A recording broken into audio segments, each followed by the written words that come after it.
Animorphs number 25, The Extreme. K.A Applegate. Chapter 1. My name is Marco. I doubt we've ever met, but I'll bet you know somebody like me. Every class has a Marco. You know, the one who's the smartest, wittiest, most charming, coolest, and the best looking. That's me. I can't tell you my last name. I can't tell you where I live, either, or anything specific about me that might help certain people find me. Believe me, I wish I could. Anonymity has its downside.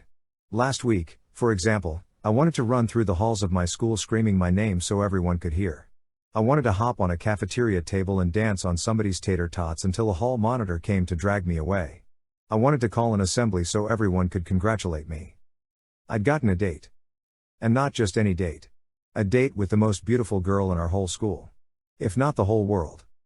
Marion. Not only is Marion gorgeous, with long, black hair, deep, dark eyes, and dimples that make me want to cry every time she smiles. She's also nearly as smart, charming, and charismatic as I am. You can see we're a perfect couple. The only flaw I can find in her is that she doesn't seem to think my jokes are very funny. That, and her taste in music. You want to know the coolest thing of all about this date? Marion asked me out. I didn't have to do a thing.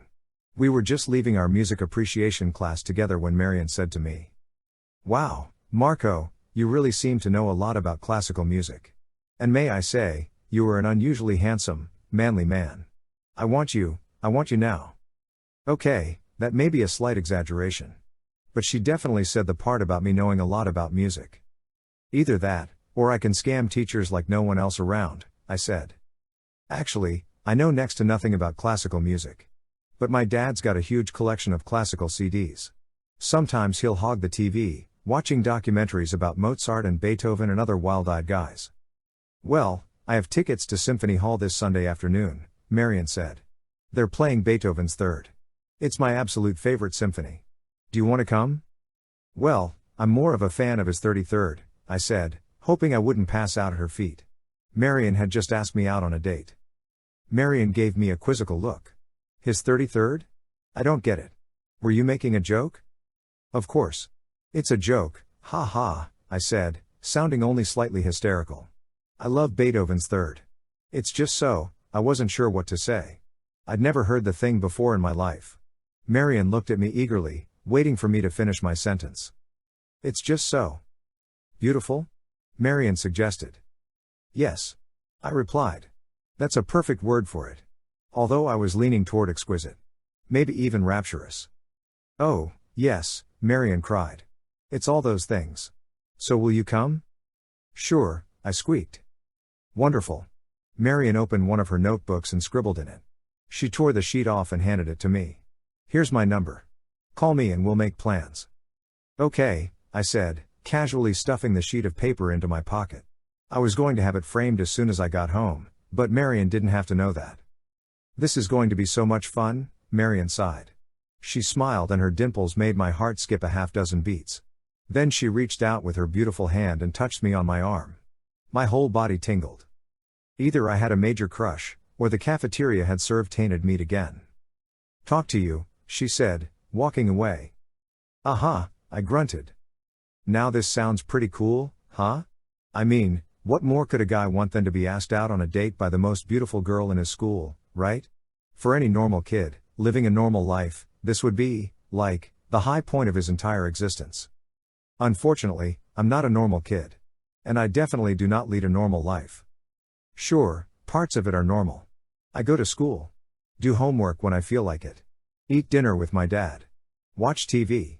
Play video games with my best buddy, Jake, and kick his sorry butt. But there's another part of my life that's anything but normal. In fact, it's so bizarre, so insane, so absolutely out there that I wouldn't believe it myself if I weren't living it. You see, I'm sort of a superhero.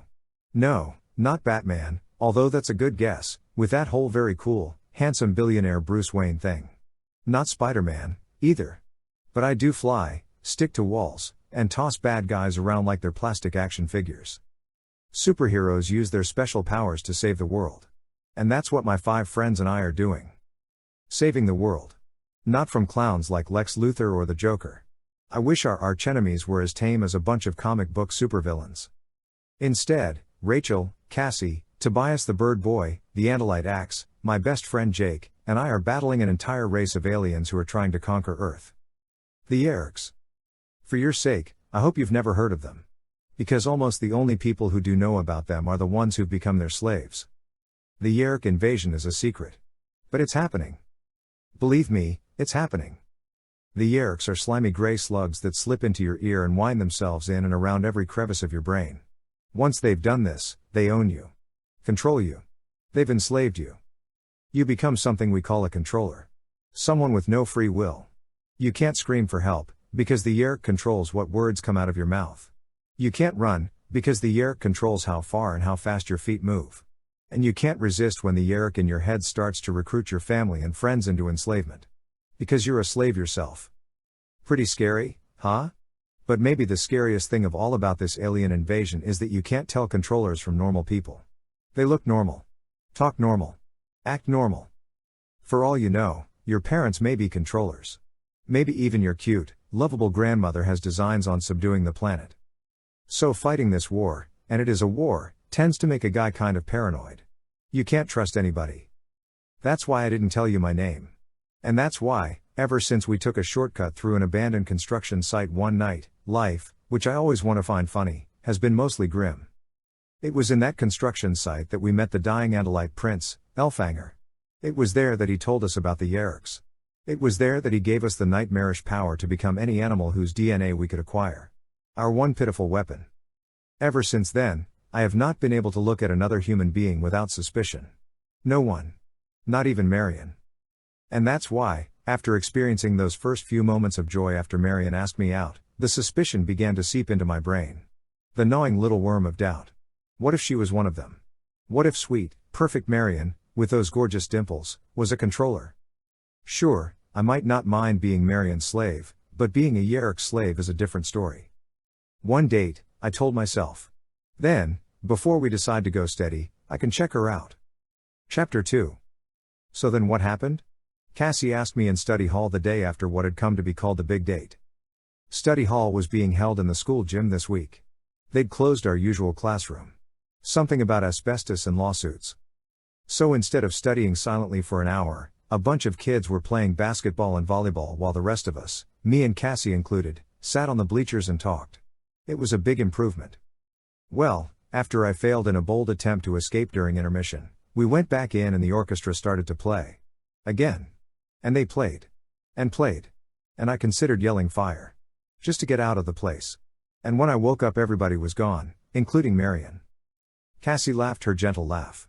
Oh, well, she said, flipping idly through a veterinary medicine magazine she'd pulled out of a folder. It sounds like it was for the best. What do you mean, it was for the best? I cried. It was a total disaster. Yes. But it doesn't sound like Marion's your type. But she's the most beautiful girl in the whole school, I replied. How could she not be my type? I gave Cassie the fish eye. Wait a minute. Did you guys watch her?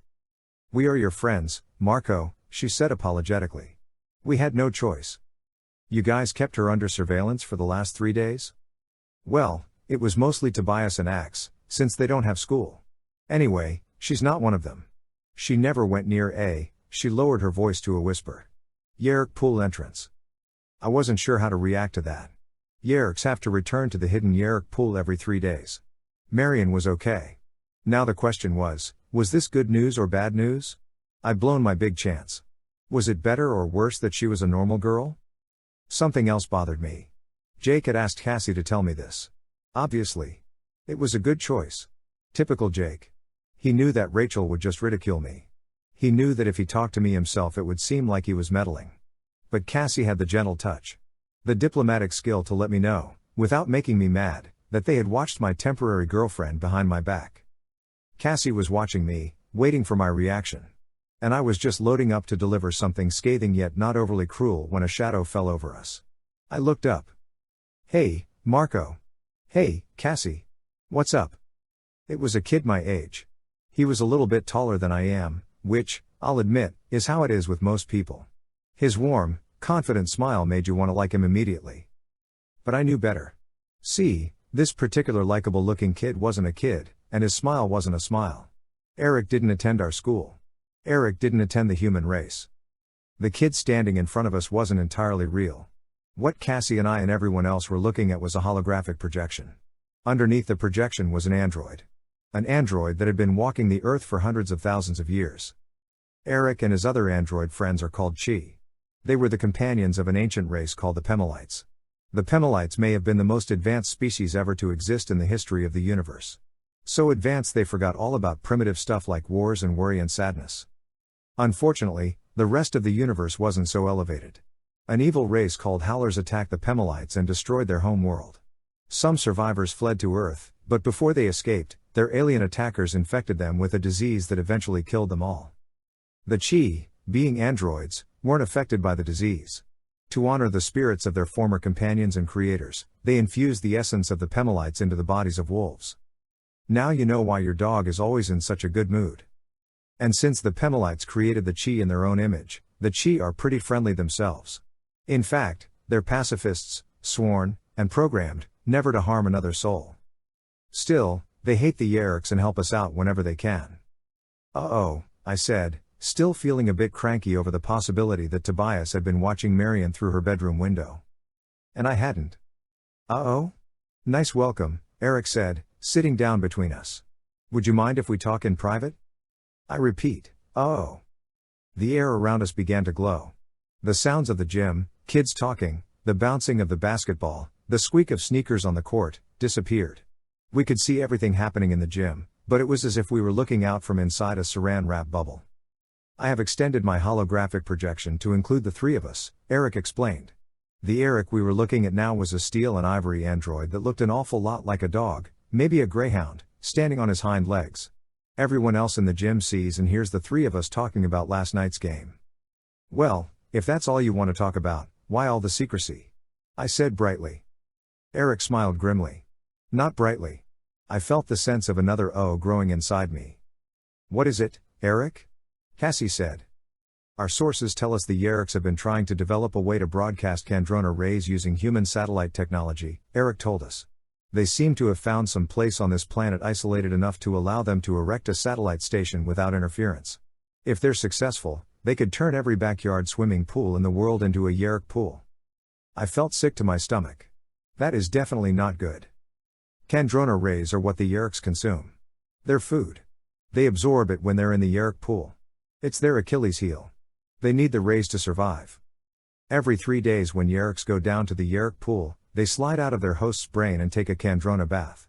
Meanwhile, most of the hosts, the ones who don't want to be slaves, scream and cry and struggle and beg to be set free. I've been to the Yeerk pool. It's a bad place. We've imagined destroying the Yeerk pool. It would be a huge blow to the Yeerks. And we would if we could, but the place is about the size of a football stadium, with better defenses than the White House, the Pentagon, and Fort Knox put together. We just don't have the firepower. You know, Eric, I said, nothing personal, but sometimes I'm not so sure I like you. You're nothing but trouble. Eric grinned his steel and ivory dog grin. Sure you're not just cranky over blowing the big date? I shot Cassie an outraged look. She winced. Okay, so the Chi helped us out. It's not easy to watch someone for 3 days. Swell. Is there anyone, anywhere who doesn't know that I crashed and burned on the big date? She wasn't your type, anyway, Eric said. She had taste in music. Oh, so you're a big Beethoven fan? Eric nodded his android head. I was the maestro's valet for quite a few years. He was an awful person, but he made music my masters would have wept to hear. Chapter 3. We met after school in Cassie's barn, aka the Wildlife Rehabilitation Clinic, to discuss the situation.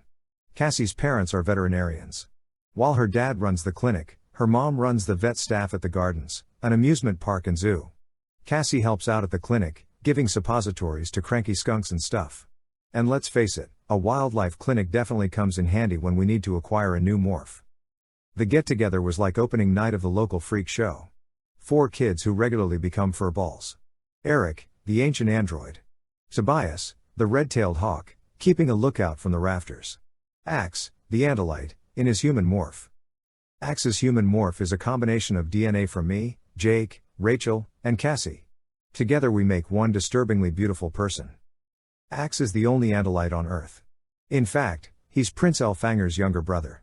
Ax was in his human morph because, well, Let me put it this way, Cassie's mom and dad are about the coolest parents you'll ever find, but if they were to walk in and find their daughter shooting the breeze with a blue-furred, half-humanoid, half-deer-like creature with a mean scorpion tail, no mouth and 4 eyes, including a pair that sat on swiveling stalks atop its head, they would definitely freak. Do you know any more details? Rachel asked Eric. Rachel is your basic psycho babe. And I mean that in a nice way. She's a tall, willowy, supermodel-esque blonde. You might think she was a mallrat airhead, until you called her an airhead. Then, after she removed your left kidney, you'd realize your mistake. Rachel's a great person to have on your side in a fight. The only problem I have with her is that she's always looking for a fight. Details? I'm afraid not, Eric replied. We've infiltrated much of the Yeerk force, but we don't have access to everything. Nothing at all about the location of the facility? Jake asked. No. Just that Visser 3 will be visiting it very soon. We do know this, we've discovered the location of the Visser's new feeding pasture. It's close enough for you to fly there in bird morph. A bug fighter is going to pick him up there tomorrow afternoon to go off and inspect this site. Jake got his Jake look. The sort of weary, worried expression he gets when he's faced with some decision that may result in all of us ending up dead. Jake, who is Rachel's cousin, is our sort of leader. Not because he asked to be. It's probably because he'd never asked to be. You know, he's one of those tiresomely dutiful, level-headed guys. If you met Jake, you'd understand why we turned to him. Call it charisma. Something about Jake commands respect. Not from me, of course. He's been my best friend forever. I was with him when he was 9 and ate an entire pie on a bed and ended up blowing blueberries for an hour. Jake looked around at all of us. Not exactly asking for a vote, but obviously wanting to hear from us. So, no problem, right? Tobias said. We fly out to Visser 3's feeding place and when the bug fighter arrives, we hitch a ride. That appears to be our only option. Up. Shun. Shun, Ax confirmed. And the lights don't have mouths. They communicate in thought speak. So whenever Ax does his human morph, he's fascinated by the sounds he makes. By the way, he's the only one who's fascinated. I held up my hand like I wanted to ask a question in class. I'm not allowed to hitchhike. Especially not with evil alien parasites. My dad is very definite about that. Jake managed a brief laugh. Rachel gave me her "what are you, a moron?" look. It doesn't sound like my idea of a good time, either, Cassie said. But if it's true the Yeerks are building a system that will turn any body of water into a Yeerk pool, we have to do everything we can to stop them. I groaned. I can usually count on Cassie to be rational. Okay, I said. I'll be there, but I promise to complain the entire time. Do we need to take a formal vote? Jake asked. No way am I going to miss out on this, Rachel said. Big surprise there. No votes, I said. Jake decides. Then if it goes bad we can all blame him. I'm there, Tobias said. But aren't we overlooking a key detail? What's that? Said Jake. I mean, it's not a problem for me. But you guys can't just disappear for a few days. This place could be in, I don't know, Nepal for all we know. Nepal? I echoed. That is a bit of a problem, Jake said. Perhaps I can provide a solution, Eric replied. I held up my hand again. Is it okay if I say uh-oh again? Chapter 4. Man, I just know I'm going to come back to a closet full of soggy comics, I said. I can tell by the look in Eric's eyes he's a bathtub reader. Eric's solution had been to have himself and 3 of his chief friends program their holograms to look like each of us. Little did my dad know that he'd be sharing his cornflakes with an android who'd been on Earth since before the first flake was created. It was the next morning and we were all in our various bird of prey morphs, Tobias's red-tailed hawk, Jake in his peregrine falcon morph, Rachel in bald eagle morph, Cassie and me in our osprey morphs, and Ax in his northern harrier morph, flying toward certain doom. Again. We were on our way to Visser 3's newest secret feeding pasture. Eric had given us directions and wished us luck. Good luck taking on the most dangerous creature in the galaxy. I gotta go oil my elbow joints. Let me know if you survive, we'll get together, do lunch. Ciao. Okay, maybe that's not exactly what he said. But it's okay to resent a person who's going to be safe while you're going to be screaming and running for your life. Don't you think? I've mentioned that I complain occasionally. Or constantly. Sorry, but any smart person knows there's plenty to complain about in life. And there are definitely a lot of things to complain about when it comes to being an animorph. However, flying is not one of them. I mean, Talk about fun. Talk about freedom. It's everything you've imagined and more. We were following a highway out of town toward the forest that surrounded some nearby mountains. It was an absolutely perfect day for flying, sunny, warm, and so clear you could see for miles. The surface of the highway absorbed the sun's warmth, creating some really nice thermals, which are pockets of rising warm air. We were spread pretty far apart. In the animal kingdom, birds of prey just don't hang together. Each of us took turns flying over the highway, catching a thermal and letting it lift us in the air like an invisible elevator. Then we'd coast for a while, slowly drifting downward in the direction we wanted to go. We hardly had to flap our wings at all. "Hey, guys, I think I found it," Tobias called out. "See that clearing in the middle of those trees?" I scanned my Super Osprey eyes ahead, toward the line of trees half a mile off the road. Sure enough, just beyond was a big meadow, maybe about 2 blocks wide. And galloping around in that meadow was a blue-furred, four-eyed, scorpion-tailed Andalite. He looked like he could have been Ax's father. He wasn't. He was the leader of the Yeerk invasion of Earth. The only Yeerk ever to have gotten control of an Andalite body, and of the Andalite morphing technology. The only Yeerk who can morph. Visser 3. Remember I told you about Ax's brother, Elfhanger? The Andalite who gave us our powers? Well, the Visser didn't just murder him. He ate him. Visser 3 morphed into some bizarre, giant alien and chomped him down like a piece of sushi. I saw it happen. We all did. Now you know why I have an incredible urge to pee on myself whenever we come near this guy. The Visser wasn't alone in his meadow. Despite his fearsome power, the Visser is never without a few bodyguards. We counted half a dozen human controllers disguised as state cops. And in the tree line lurked a pair of Horkbuyer, the bladed shock troops of the Yeerk Empire. "Okay," Jake said. "Each of us is going to land in those trees, one at a time at least 1,000 feet apart, in at least 5-minute intervals.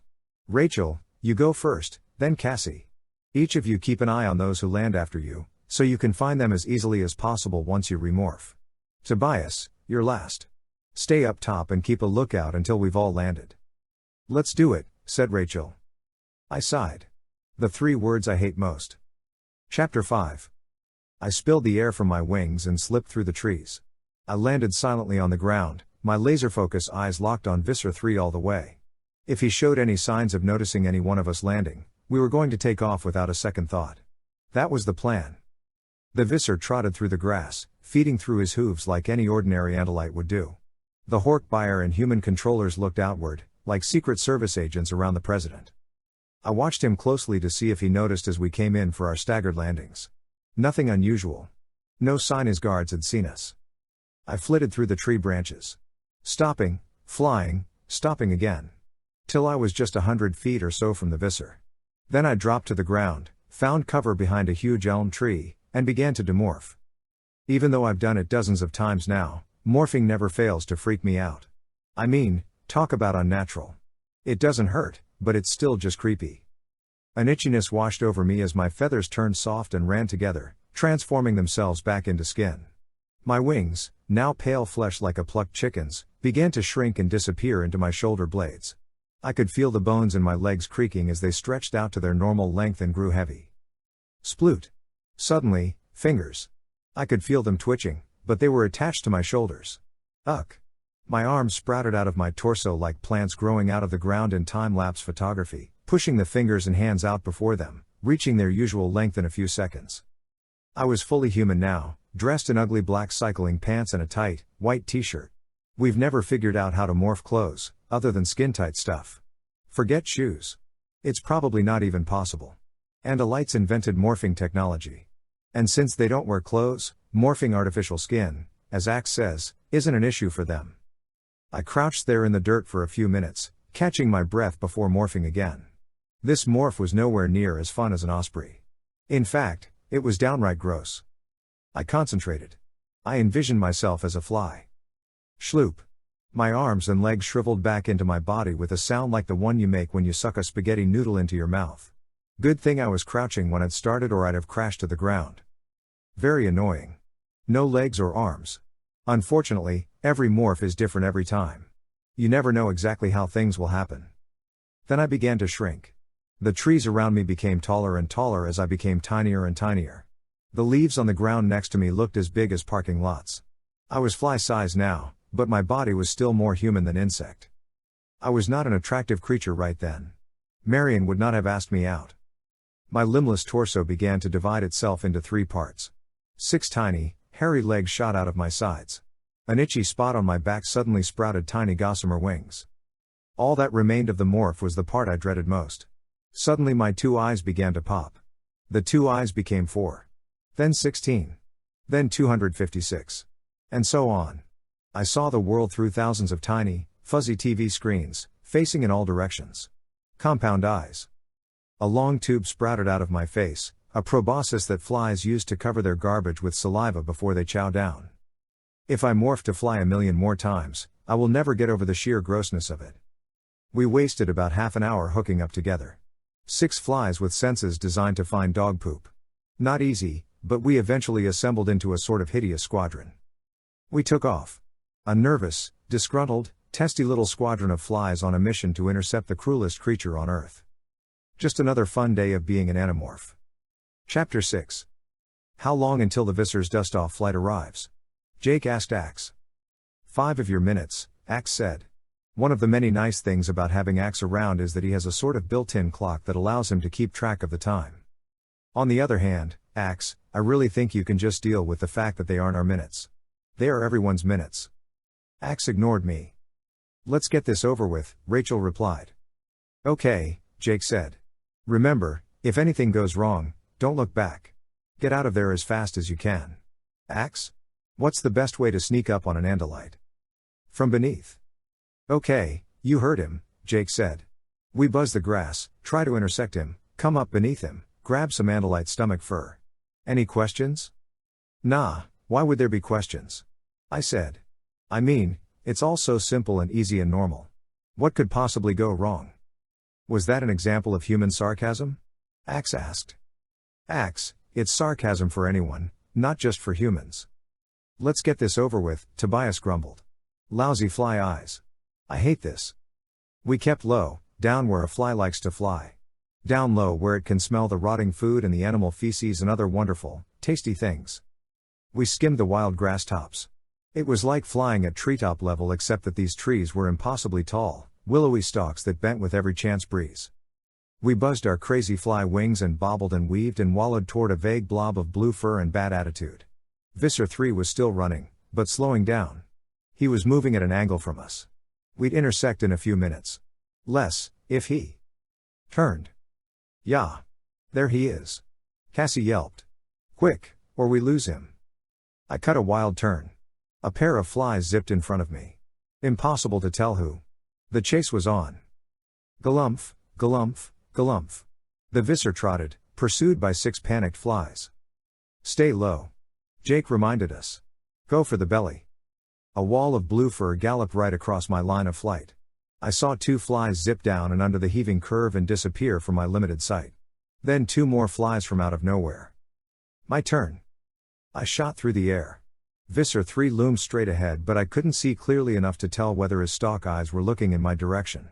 I focused on his stomach and made a beeline for it. 6 inches away. I did the fly somersault, a mid-air Shannon Miller kind of thing that brought my legs up and wings down, vectoring in like a wobbly rocket. 2 inches to touchdown. No. He cut a sharp right and veered away. I shot toward him again, but now he bolted to the left. What's with him, is he drunk? I demanded in outrage. Aren't you on board, Marco? Everyone else is here, Jake said. No, we're playing catch. Ah. He'd stopped suddenly.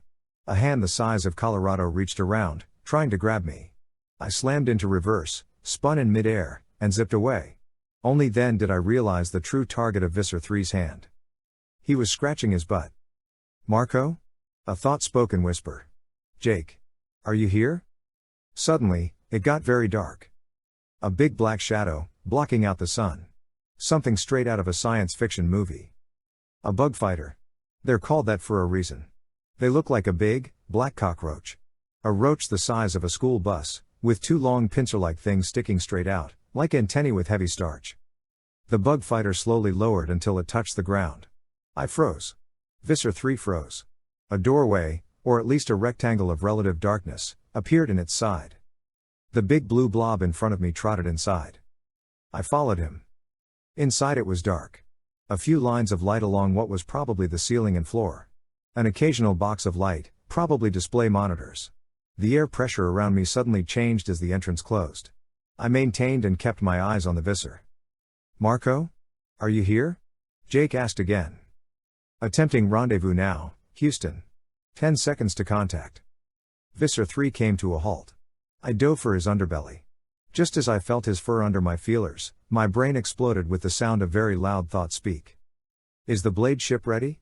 Visser 3 never whispers. Something answered. "A Taxon? They're smarter than Horkbuyer. Weirder, too. They eat their own." But I couldn't see anything but giant blue stalks of fur. On the floor of this jungle was warm, pinkish khaki skin. I didn't want to touch that skin. I grabbed a few blue stalks and clung. "Ax, what was that Taxon saying?" Jake asked. I believe he was stating estimated departure and arrival times. "And?" Jake asked. "And I am afraid we have a problem, Prince Jake," Ax said. My fly stomach bounced. Then it bounced again. I clung tighter to the Visser's fur. We were taking off and I was fighting the fly's panic reaction. Things vibrating means move. "What's the problem, Ax?" Jake asked. "I am afraid our journey is going to be a long one."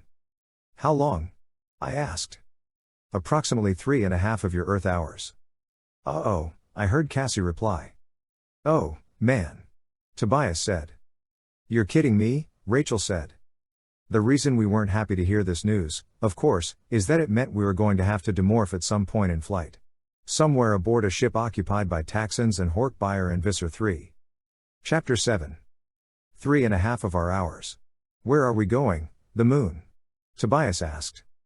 "Don't you start with the our hour your hour thing, Tobias," I warned. "No," Ax replied. "Going to the moon would take less than 3.5 of your hours. Our journey will take longer because we will be flying through the planet's atmosphere." "Any idea of our destination?" Jake asked. The navigator did not say. I will, however, do my best to gauge our direction as we go along. "Ax, you'd have made a great Cub Scout." "A what?" "What are we going to do?" Cassie asked. Good question. We were trapped on a bug fighter with our worst enemy. And now we had the choice of revealing our presence, suicidal, or spending the rest of our lives as garbage-eating insects. Boom! "What was that?" Rachel cried. "Man, this fly does not want to sit still." "I think we are docking with the blade ship," Ax replied. If a bug fighter is like a bus, a blade ship is like a jumbo jet. It's shaped like a battle axe from the Middle Ages. And it's Visser 3's personal ship. "This might actually be a good thing," Jake said. "At least the blade ship is big enough so we might find someplace to hide and demorph. No way we could demorph on the bug fighter without being seen." "Have I mentioned that I hate this morph?" Tobias added. "I mean, I'm finding myself very attracted to the Visser's sweat." "How sick is that?" "Yeah," Cassie agreed. "He stinks. But to my fly brain, he actually smells kind of good." "He certainly does not stink," Ax said defensively. "This is an Andalite body, and Andalites have never been known to stink." Suddenly the air pressure changed, ever so slightly. Just enough to make me lose control. I started to fly, then cancelled that order and ended up zooming back hard into the Visser's belly. "Oops," I said. "Oops what?" Jake said tensely. Oops, he may have felt that. I glued my wings down and managed to calm the jumpy fly brain just as 6 gigantic blue columns crashed down around me, digging across the skin and through the fur like massive plows. "Oh, man, I'm being scratched," I cried. "Cursed parasites," Visser 3 shouted. "Hey, he's one to talk," Rachel said. "Heads up, everybody," Jake said. "Be ready to jump at any second." The first scratch missed me. As I tried to avoid the Visser's searching fingers, I jumped from palm tree-sized hair to palm tree-sized hair with blazing speed, like Tarzan after a gallon of Mountain Dew. "Marco, stay still," Jake shouted. "That's easy for you to say," I shouted back. Suddenly the fingers stopped raking and formed a cage around me. Trapped. I'm about to get pinched. "Marco!" Cassie cried.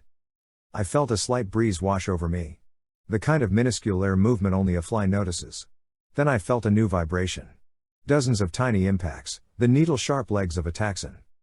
"He's welcoming the Visser back aboard the blade ship," Ax translated. Or he may be telling him his brother is a meteor fragment. I understand Gallard, but but this morph's hearing is very uncertain. The Visser took his hand from his belly.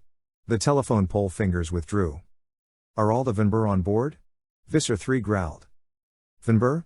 Ax asked excitedly. He did say Vinbur, did he not? I don't know, Jake replied. Is that important? Hey, Ax. You're not holding out on us, are you? I must have misunderstood, Ax said, not exactly answering my question. Excellent, the Visser replied. With twice as many Vinbur, our project will be completed in half the time.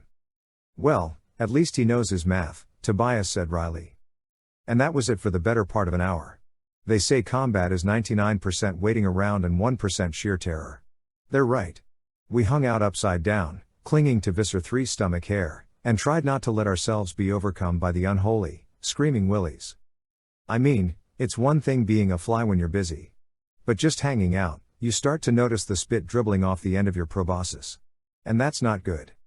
So, I said, did anyone bring a deck of cards? Anyone seen a good movie lately? Anyone have any juicy confessions they'd like to make? We were in what must have been the Visser's private quarters. A spare room with no furniture except for a computer console.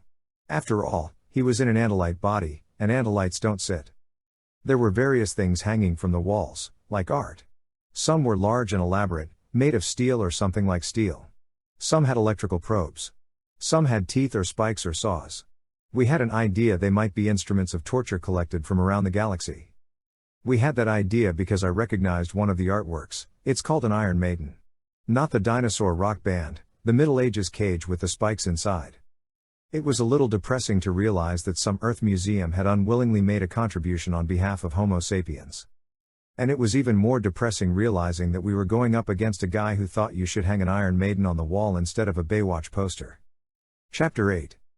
We'd cleverly come up with two plans. Plan A involved Visser 3 leaving the room voluntarily while the rest of us stayed behind and did a quick demorph followed by a remorph. But as time passed and the Visser made no move to leave, it looked more and more like we were going to have to implement the much riskier Plan B.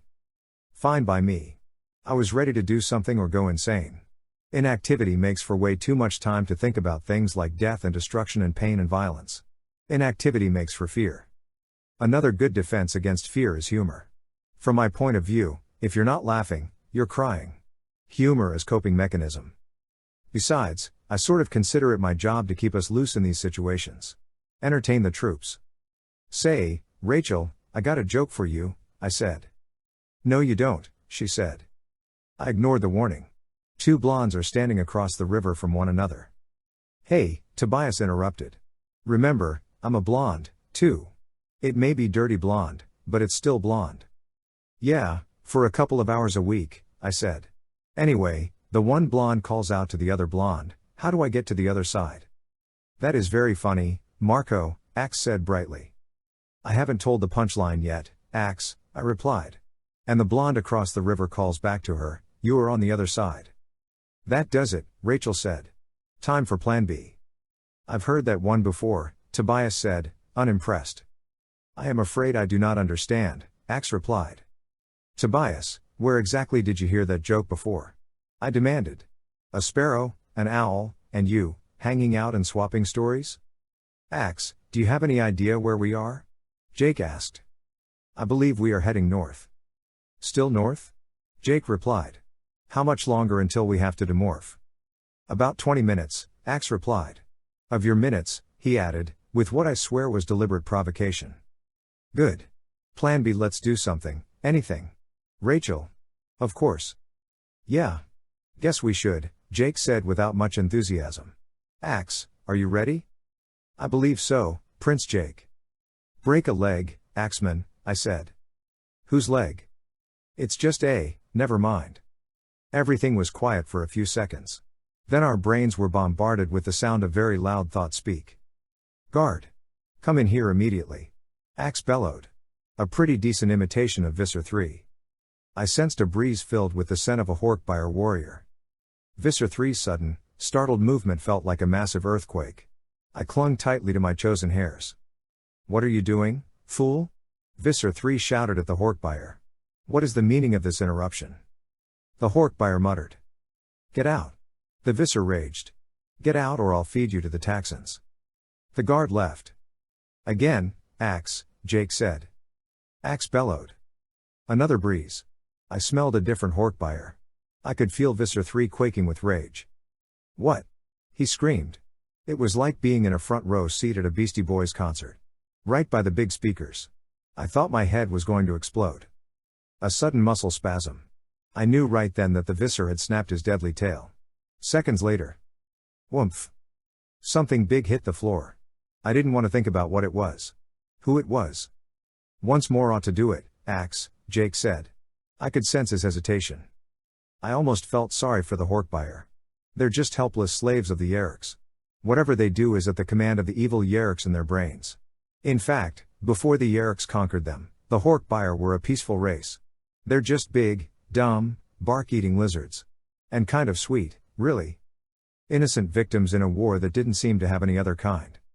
Ax shouted a third time and I whiffed 2 Horkbuyer entering. I guess they thought 2 at once would help. It didn't. The Visser lunged, out of control with rage. Toward the 2 Horkbuyer, toward the door. Out. Everybody off. Jake yelled. Stay low. I let go and shot through the air. I watched as the huge blue blob disappeared through the doorway. The door shut behind him. Demorph and remorph as fast as you can. Jake instructed. I landed on the floor and immediately began to demorph. Morphing's never logical.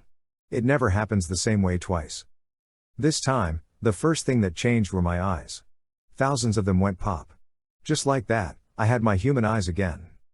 This was not necessarily a good thing, since it gave me the chance to watch everybody, including myself, demorph. And it gave me a real good view of the poor Horkbuyer on the floor. At least he was in one piece. He might still live. Horkbuyer are a sturdy bunch. Yeah, he might live. If the Taxons didn't find him first. Chapter 9. Rachel's change was especially weird. At first, she just grew. Before my eyes she went from being a little speck to a 5-foot-tall, 1,000-eyeballed insect, with blonde hair sprouting from the back of her head. Cassie has a talent for morphing. She does it better than any of us, even Ax.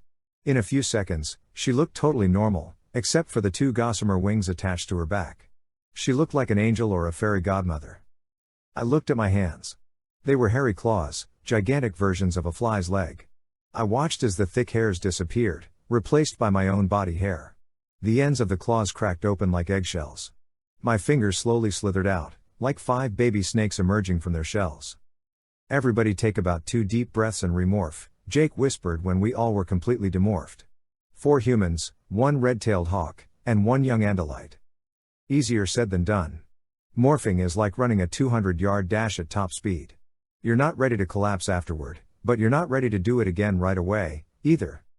I took a few deep breaths and concentrated on becoming a fly. I imagined those 1,000 eyes and those hairy legs. That disgusting proboscis. Jake was already changing, getting smaller and smaller. Rachel's arms began to shrink and grow black hairs. Cassie's wings were sprouting. Tobias's intense hawk eyes began to double, triple, quadruple, while his hooked beak grew outward, transforming itself into a tube. Ax and I seemed to be behind everybody else. Then we heard a faint hissing. We exchanged worried glances before turning our eyes toward the door. The door slid open. The unconscious Horkbuyer's luck had just run out. Taxon. A tree trunk thick centipede with needle legs and weak claws and a red-rimmed mouth and raspberry jello eyes. It saw me, only half morphed. It was puzzled. Then it saw Ax. An Andalite. No longer puzzled. Terrified. The Taxon hasn't been born who can confront an Andalite. Ax. Jake shouted. Pretend you're Visser 3. What is the meaning of this interruption? Ax shouted. The Taxon didn't reply. He wasn't fooled. He was motoring back out the door. And that couldn't happen. Just then my human eyes became compound fly eyes. I didn't see Ax's tail snap through the air like a bullwhip. I heard fwop.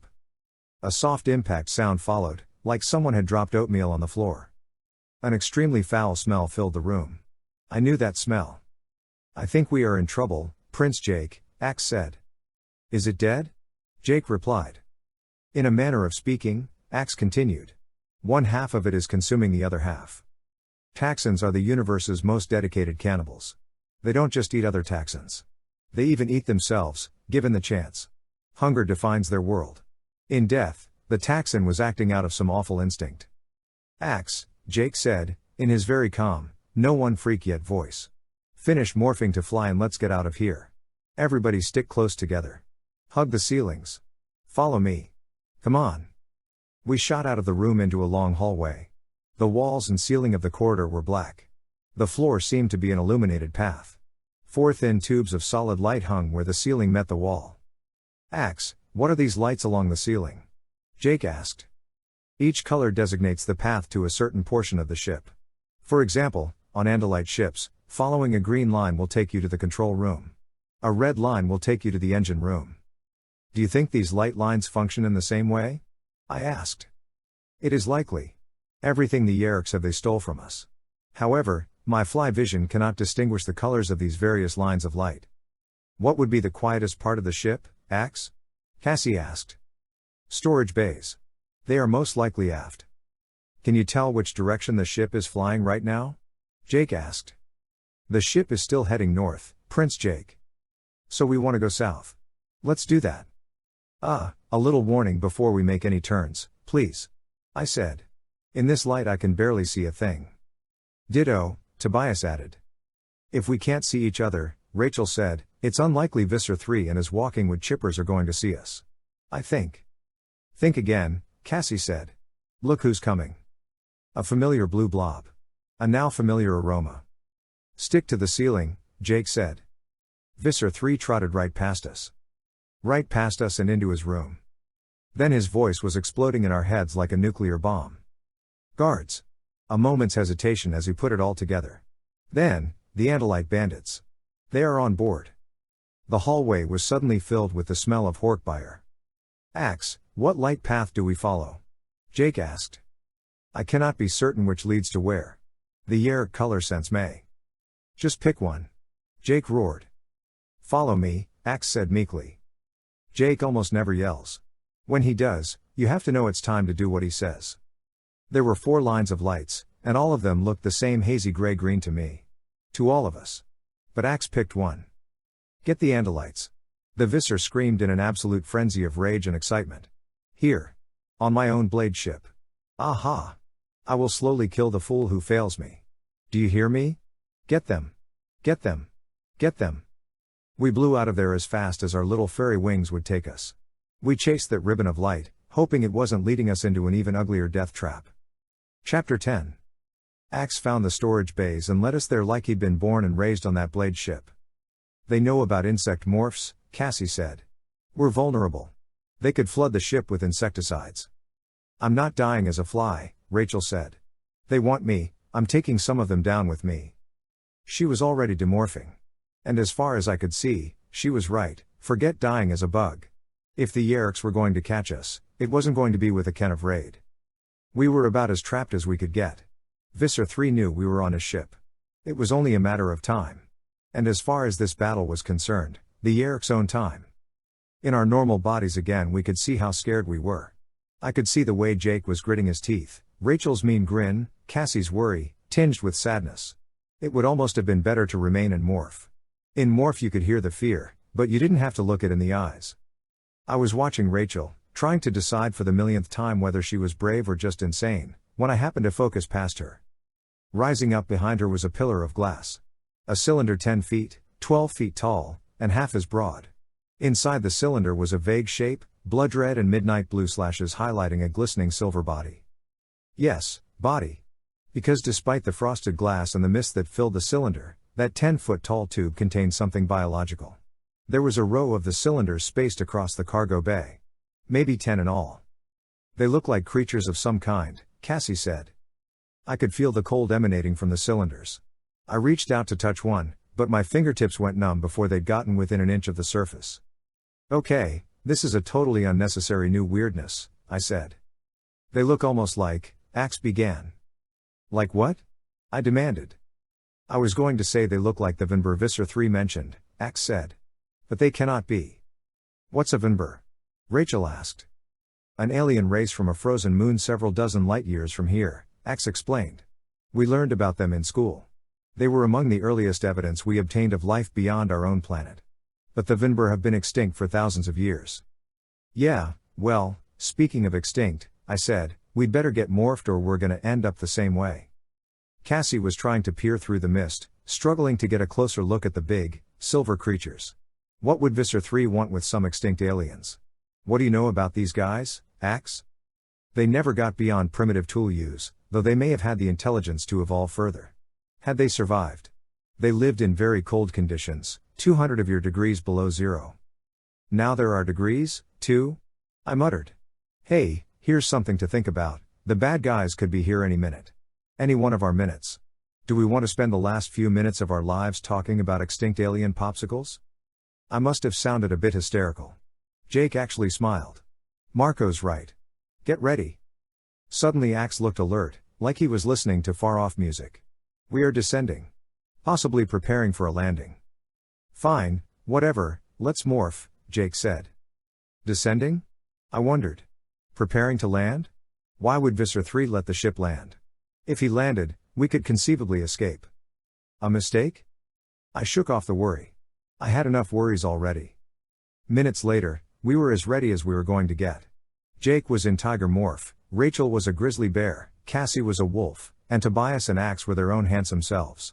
Me, I went gorilla. Together we were a tough, deadly fighting team. And then... Shwoof.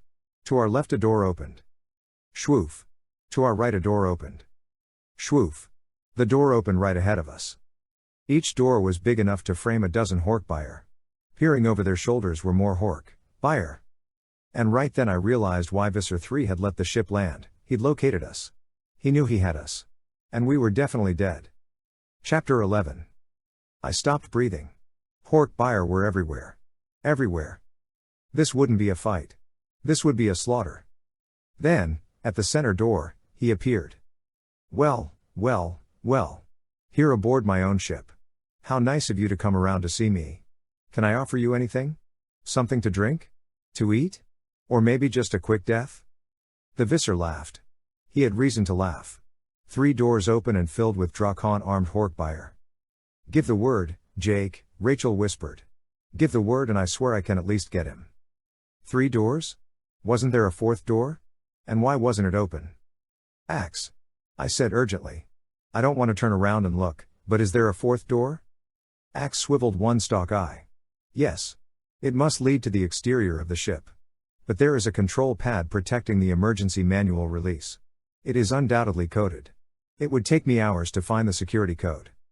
Of course. And Visser 3 knew that. But maybe this wasn't a case for subtlety. I flexed my Kandrona fist. Jake. There's another door behind us.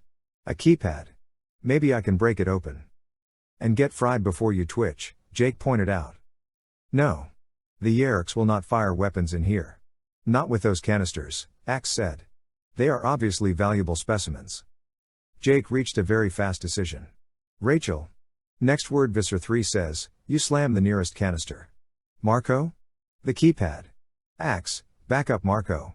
Tobias, Cassie, and me, straight at Visser 3, a feint. I was getting ready to make a lame pun about feint when the Visser spoke. Surrender now and... Before he could get to his 4th word, Rachel struck. A mountain of grizzly slammed hard into the nearest cylinder. Wham! Nothing. Too late, I'd already spun around and bounded toward the keypad. Kill them. Visser 3 screamed. Sir. Tobias screamed. Roar, Rachel bellowed. She slammed all her weight this time, all her strength. Crack. A single crack, a small, pathetic crack, appeared in the cylinder wall. The mist began to seep out. Jake, Cassie, and Tobias attacked. No other option now. I saw a flash of orange and black leaping straight at Visser 3. No less than half a dozen Hork-Buyer enveloped him, blades flashing. I saw the keypad. I drew back my piledriver arm and slammed it with all my might. It crumpled like a tin can. Rip away the metal. Ax yelled, even as he used his reverse stalk eyes to aim a sonic boomtail snap at a rushing Hork-Buyer. Rachel withdrew, backed up a dozen feet, and ran all out, full speed, on all 4s at the cylinder. A small army of Hork-Buyer leapt after her. Just then, I saw Cassie flying through the air. Not a leap. She'd been thrown, bloodied and broken. Tobias was in the air, harassing Visser 3, aiming for his vulnerable stalk eyes. Wham! Rachel hit the cylinder. A flailing mob of Horkbire literally covered her. And then the cylinder shattered. Crash. It fell in pieces. Whoosh. The mist inside billowed out. Horkbire screamed and tried to back away. But too late. The clouds of mist caught them, freezing any body part it touched. Not freezing, as in it made them cold. Freezing, as in solid. Like stone gargoyles. I saw one puzzled Horkbire gape in horror as his left leg simply broke off and lay on the deck like a piece of a statue. The mist hit Rachel, too. But she had a thick coat of fur. The fur froze and shattered off like thousands of brittle needles. I ripped away the loose metal of the keypad. Squeeze that handle. Ax ordered. I squeezed. Too late, Visser 3 saw his mistake. Bridge. He roared. Bridge, get us up. Get us up. The outer hull door began to slide. It opened onto empty whiteness. Jake. Cassie. Everyone. Door open. Bail. I yelled. The freezing mist was swirling around the floor now, forcing the Visser to back up. But that didn't mean he wouldn't send his troops into it. After them. After them. Horkbire plowed through the mist and found themselves on frozen feet. Feet with toes that broke off, with ankles that snapped. Jake coiled his tiger muscles and took the mist at a leap. Tobias was first out the door. Cassie lay unconscious in a heap, with mist advancing on her. Without hesitation, Rachel walked into the mist and lifted Cassie's wolf body with her teeth. The grizzly's left foot stayed where it had frozen. Rachel staggered to the door on a stump. One by one, we tumbled out of the door and into emptiness. Chapter 12. We landed about 20 feet below in a pile of fur, claws, wings, and hooves. I hit hard, face down. I was under hundreds of pounds of morphed humans and one alien. There was a huge whoosh. The blade ship, following Visser 3's orders and going for altitude. Bad timing. I could practically hear him screaming, no, no. Down. Down. I scratched at the ground and tried to pull myself out of the squirming pile. But the ground was slippery. Ice. I could feel the black, leathery skin on my chest burning against it. Just a few inches from my face, I could see Jake's claws scraping at the ice. I tried to push away, to get out from under the grizzly bear lying over me. But not even my strength could move Rachel till she rolled away. I tried to stand up. I felt my skin tearing as I pulled away from the ice. Ow, ow, ow, ow. I screamed. But then I saw Rachel's foot. Or at least the stump where the foot had been. She was demorphing as fast as she could. Grizzlies can take a lot of pain. But nothing likes losing an entire foot. Cassie was reviving, turning her wolf snout back and forth like a person having a bad dream. Then, yeah. Oh, man. Where are we? Someplace cold, I said. Really cold. You better demorph and remorph, fast. I could see the blade ship. It had shot into the air, up through the clouds, and was still hauling away. But it would be back. Marco's right, Jake said. Geez. Is it cold enough? My arms were already starting to lose their mobility. It was intensely, horribly cold. The still warm blood on my chest gave off a steamy mist in the frosty air. I was a jungle creature. Big and furry, but not really adapted for anything less than hot and sticky. And we were a long way from hot and sticky. Cassie was human again, standing barefoot on ice. Think I'll morph, she chattered. Rachel wasn't far behind her. What is this, Alaska? She demanded, steam escaping from between her lips. As out of place as we all were, no one looked more out of place than Rachel in human form. Could be Alaska, Tobias said. About a mile that way I see some kind of base or even a town. Lots of gray, corrugated metal buildings. One bigger than the rest. Big doors like those on plane hangars. There's like this giant bowl attached to the roof. And that's the Hawk report, boys and girls. I am morphing before I end up in the frozen food section next to the frozen chicken. That settles it, I said. It ain't Hawaii. I couldn't see the base in any detail. Just a vague outline in the distance. But to my right was an endless body of half-frozen water, a jigsaw puzzle in ice. On our left, 100 yards from the shore, was a huge outcropping of craggy rocks, the foot of an enormous mountain range that swept up and away into the distance. No trees, no grass. Just a ridge of black rock and white snow. Not the Caribbean, either, I said, trying to ignore the fact that my big gorilla feet were freezing in place. Oh! Cassie cried. I've never felt cold like this. I'm a wolf and I'm cold. Tobias. Rachel shouted. He had suddenly collapsed. He lay on the ice, flapping his wings lamely. I can't fly, can't morph, losing. Rachel scooped him up and tucked him into her chest with hands half human and half bear. She morphed, growing huge around him, all the while keeping him pressed to her fur. I slapped my big hands against my arms and rubbed, trying to work feeling back into my fingers. I looked up and saw the blade ship, an ominous black shape against the clouds. He is not coming back this way, Ax said. He will be heading for his base. You'd think that would make us feel better. But no one thought for a minute that he was just going to let us go. No, he just figured there was no hurry. Unlike us, he knew where we were. And he knew we weren't going to get far. Chapter 13. We need to get moving, Jake said. His tiger morph was doing fairly well, I guess. Or else he was just refusing to complain. Which was fine. I'd complain for both of us. Ax? Cassie asked. How are you holding up? I am holding nothing up, he said. But I am slowly freezing to death. I doubt I can maintain brain function for more than a few more minutes. Ax, you really need to tell us these things, Jake said. Hang in for a few minutes. We need to move out. We need distance. I took off as fast as I could, which was pretty slow, considering I could no longer feel my feet. Every gust of wind felt like a punch in the face. Tears streamed down my cheeks and froze before they reached my chin. The blood on my chest became a coating of pinkish ice. We didn't get far. Ax stumbled. Prince Jake. I am not sure I can continue. Okay, look, okay, Ax. Tobias. Jake commanded. Neither of you has a good cold weather morph. Morph to fleas and hide in Rachel's fur. Come on guys, Rachel shouted. I've got you. Rachel stood over Ax while he began to morph. Tobias, still in her arm, began to shrink. Then Rachel scooped Ax's still morphing form and held him to her chest as well. Okay, now we move. We need distance, we need cover. Before the Yeerks can come out after us. Let's go. Jake said. We took off again, a staggering, miserable little gang of biological misfits. A tiger, a bear, a wolf, and a gorilla. I started giggling. Gorilla. Here in the snow. Funny. Just tired. That was the thing. Tired. I looked back up again for the blade ship. Nothing in the sky. But the cloud above was kind of pretty. Looked like a horse. No, a unicorn. Yeah. Pretty. We ran and kept running. Along the frozen shoreline. Beneath the shadow of the gloomy rocks. Every step was torture. My feet were numb, but the pain still burned in my legs. I ran on all my fours, gorilla style, and my knuckles were soon raw and bloody. The wind came in sudden gusts, lashing my face, cutting straight through my fur. I hated the wind. It made me tired. Couldn't see right. Just follow the orange kitty, I told myself. Follow the big orange and black kitty. Take 1,000 ice cubes, fill a bathtub with them, and crawl in. You might get a fraction of an idea what I was feeling.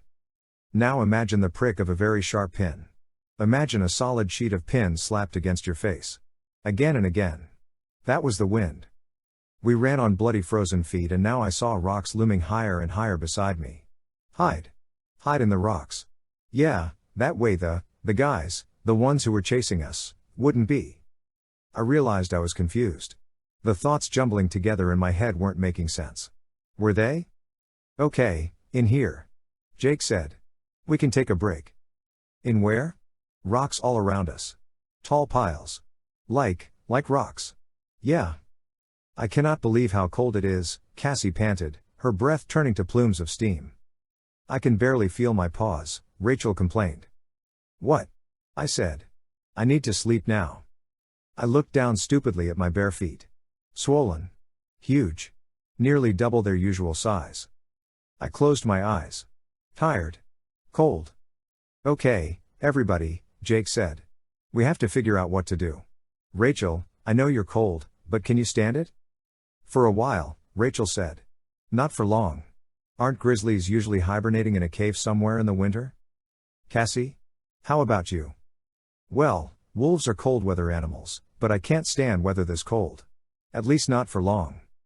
Not for long. Voices. Far away voices. I dropped to the ground. And then I noticed I was on the ground. I had a sudden urge to stay there. Sitting on the frozen ground. Marco. Jake yelled. What are you doing? Everything was turning kind of gray. "Marco, you have to keep moving," Rachel shouted. "What's happening?" Tobias asked from somewhere on Rachel's body. "He's going into shock," Cassie said, strangely calm. "Marco!" Rachel yelled. She grabbed me with her big bare paws and shook me. "You've got to stand up." "Stop," I mumbled. "Angry. She's always angry." "Marco, morph out." Jake yelled at me. "Morph out." "Yeah." I tried to nod. Rachel shook me harder. "Come on, Marco. Don't lose it." But I wasn't listening. I didn't care. I was floating through space. No, not floating. Flying. Just like an osprey. Through empty space. Wait. A light up ahead. Calling to me. Drawing me to it. Very bright. Like the lights around the bathroom mirror. I tried to flap my wings, but I didn't have any. I didn't need them. Not anymore.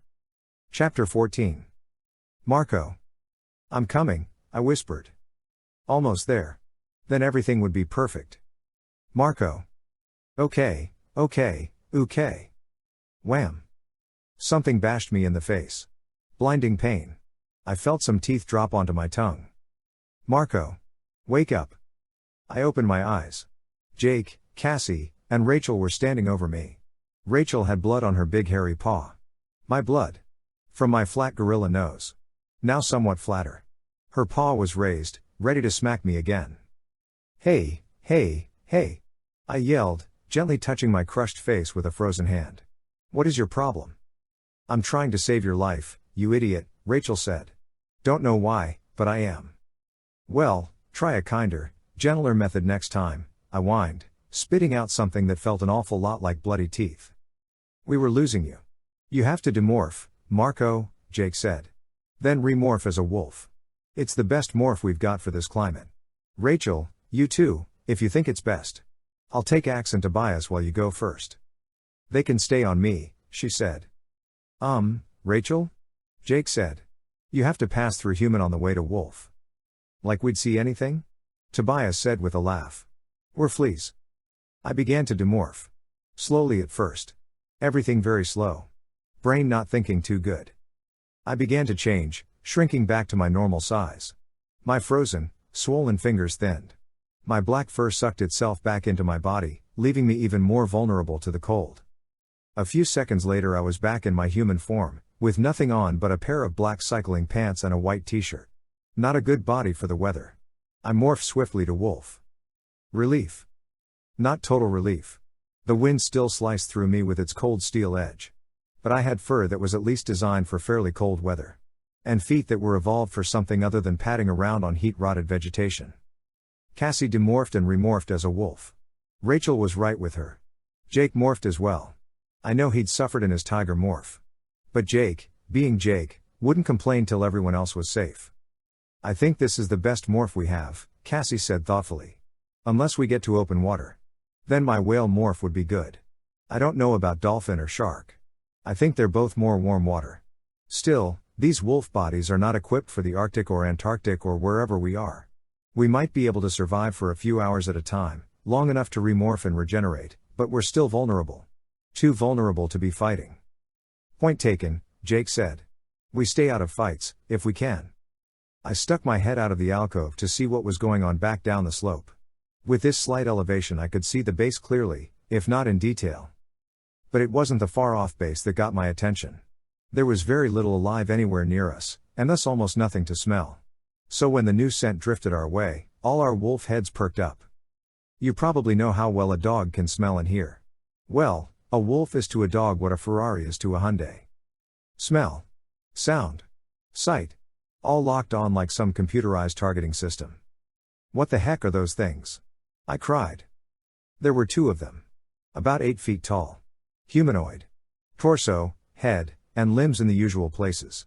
Only their heads were shaped kind of like a hammerhead shark's, oblong with big, dark globs on each side that must have been eyes. Each creature had 2 thick upper arms growing out of broad shoulders. The upper arms split at the elbows to make 2 forearms. Big, burly, nasty-looking beasts. Silver, with flashes of blood red and midnight blue along their flanks, along their shoulders, and converging in their faces. I'd seen that color scheme before. They were sliding toward us on long, ski-like feet.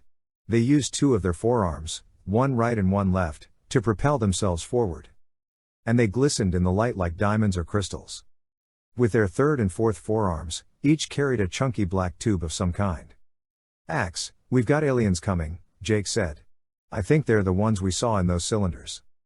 Jake described them. I do not believe it, Ax cried. A perfect description of a Vinber. Vinber? What happened to them being extinct? I cried. Reports of their extinction may have been exaggerated.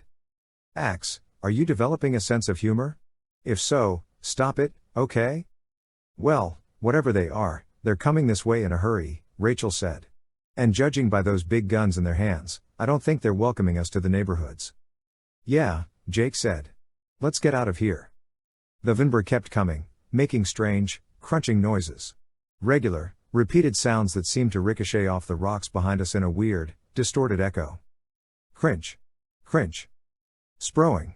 Sproing. They seemed to know exactly where they were going. Or at least they knew exactly where we had gone. They're echolocating, Cassie said.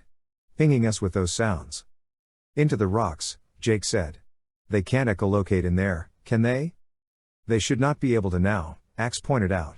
We are already in the shadow of the rocks. This must be a very sophisticated sense to pick us out of the clutter. Very impressive. Swell, you can ask one out on a date, Ax, you like them so much. Do you have anything useful to tell us? Yes. They would have difficulty dealing with temperatures above freezing. Liquid water, for example. Well, then we have nothing to worry about. We offer them a vacation in Florida and we're home free. Marco, why didn't I just let you freeze? Rachel wondered. The Vinber were about 50 yards away from us when they stopped. Then they raised those big tubes and pointed them our way. They didn't look like cameras. I'm thinking we should duck, I said. Chapter 15. We crouched low, skulking wolves. Seu. The horizon filled with a blinding green light. About 4 tons of rock upslope from us became 4 tons of gravel. Kaboom. It was gravel rain. Rock hail. I've been shot at by Drakon beams before. They're plenty scary. These things were about 10 stages past scary. Holy. Jake yelled. What are those things? Drakon assault cannons, Ax replied. They are used for attacking hardened ground facilities from orbit. I am so out of here. I cried. Forget the rocks, hug the shoreline, Jake said. They want a chase, we'll give them a chase. We took off along the dead rock and slush shoreline. The Vinber followed. Sliding along on their ski feet, pushing themselves forward with those massive forearms, they followed. Every few minutes one of them would stop and take a shot with its assault cannon, blasting the already lifeless scenery. Spread out, Jake said.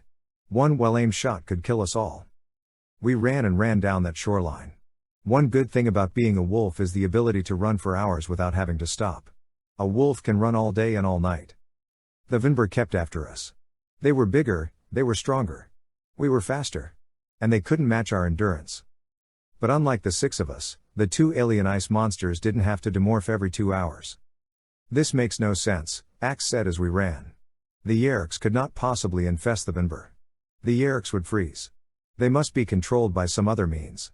Unless, of course, the Yeerks managed to find a method of keeping themselves from freezing inside the Vinber's body. Whatever, Rachel said. Point is, we're out front. I don't even see them anymore. Maybe they've given up. I turned to look over my shaggy gray shoulder. I couldn't see the Vinber. Couldn't smell them, either, despite the wind blowing from behind us. No way they gave up, Tobias said. We have to keep moving. So says the flea, all nice and warm in his honey's back fur, I muttered. What did you say? Rachel demanded. I guess she was shocked that I'd dare to make any remark suggesting she and Tobias were more than just friends and animorphs. Like that was some big secret. We slowed our pace a little. My foot pads were numb and swollen. Frostbite. Again. I couldn't feel the tips of my ears. We need to find somewhere to demorph and remorph, Jake said. What's our time? We have 20 of your minutes left, Ax replied. I swear he emphasized your minutes.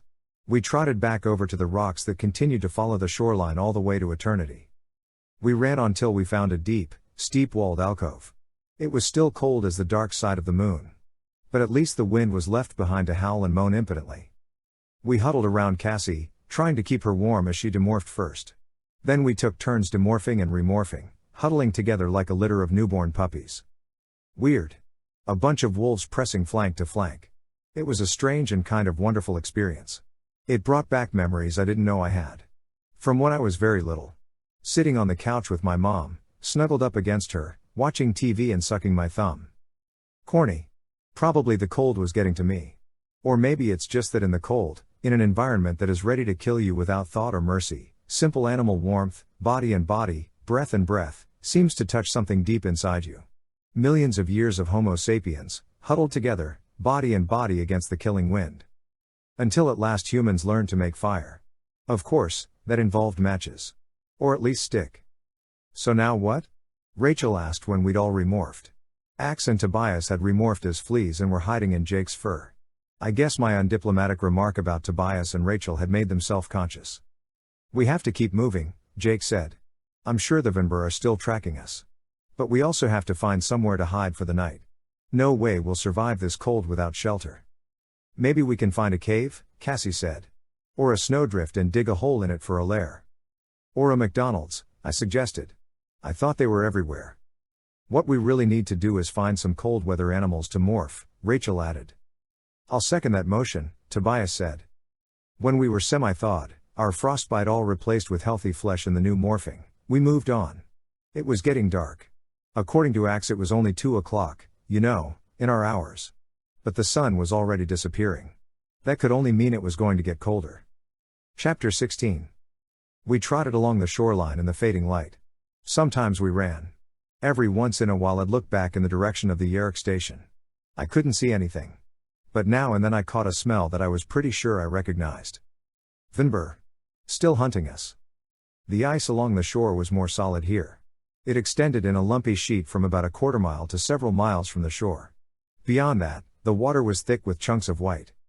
Ax had said that water might be dangerous to the Vinber, so we considered going right out onto the ice and closer to its outer edge. But if we stayed out in the open, the Vinber might be better able to track us with their echolocation. And out on the ice there was no shelter at all from the terrible wind. We decided to stay closer to the slope of the ridge beside us. There, too, we'd be able to find cover in the rocks if it came down to combat. The sun started to disappear on the horizon, giving the ice an orange glow. As the sun dropped, the wind shifted direction. A sudden scent. Like a flashing neon sign to my wolf nostrils. Everyone caught the scent at the same time. We all stopped. I sniffed again, concentrating, letting the wolf mind that existed beside my own provide a rough translation. A scent similar to Rachel's grizzly bear morph, but not quite the same. I turned my ears toward the wind, toward the scent. Yes, just barely, I heard something. A steady, easy, confident gait. Ice and snow crunched by enormous weight. 4 feet. Let me guess, I said. The abominable snowman. Abominable something, Rachel agreed. Might be our dinner. Even a wolf needs to eat. We quickened our pace and began to turn in a wide arc toward the unseen creature. Cassie spotted him first as he emerged from the shadow of an ice heave. Over there, she said. My wolf's eyes locked onto a spot of black. His nose. Then 2 black dots above it. His eyes. The nose and eyes moved. And in the near darkness, the rest of him began to take shape. A humongous mass of off-white fur. Polar bear. Cassie said delightedly. I guess that means we're Arctic and not Antarctica. I did tell you our direction was north, Ax sniffed from down deep in Jake's fur. It was weird. This creature you only saw on TV or at the zoo, a polar bear. Sitting on the ice, scratching himself. We stood there and stared at him. He stopped scratching and seemed to be staring back. He sniffed at the air, and then lifted his big bare butt and started lumbering toward us on 4 thick legs. I'm thinking that this guy is not going to be our dinner, Rachel said. 2 to 1 odds we end up being his, I agreed. Let's run away. Fast. Aha, Jake said, starting into a trot. What is this polar bear? Ax asked from Flea World. Polar bear, Cassie said. The largest land predator in the world. What do you mean largest predator? Rachel protested, as if Cassie had just insulted her. I thought grizzly bears were the largest. Grizzlies aren't true predators. Let's face it, you'll eat berries, given a chance, Cassie answered. Anyway, polar bears can actually be heavier, if they've really packed on the blubber. Although grizzlies are normally built thicker. Just how much public television do you watch, Cassie? I asked. No, I really don't want to know. I could take him, Rachel muttered. But she didn't sound too sure. Predators? Jake said. I thought bears just ate fish and berries. Not polar bears, Cassie replied, breaking into a full run now. But this might actually be good news for us. Where there are predators, there are prey. The bear kept after us, lumbering along the ice in a casual way. What do polar bears eat? Jake asked. Dumb kids playing hero, I muttered. Seals, usually, Cassie said. Other things, too. But mostly seals. I haven't seen any seals, I said. We were running at full speed now. I looked back and saw the bear had slowed down. Apparently, we were not his main concern. Of course you don't see any, Rachel said. They're hiding from the polar bear. Now that we're on this topic, Jake said, what exactly are we supposed to eat? We could try fishing, I suggested. I could use my grizzly morph, Rachel said. Grizzlies fish, right? I doubt that'll work, Cassie said. Grizzly bears fish in streams. I don't think fish come anywhere near the surface in this part of the world. Great, I said, so I guess we just go ahead and starve. Why not? Everything else is going so well. Things were looking pretty hopeless, polar bear to the right of us, Vinber behind us, and cold all around. And now it was almost completely dark. The temperature was beginning to drop from shockingly cold to hideously cold. And the wind was howling off the water.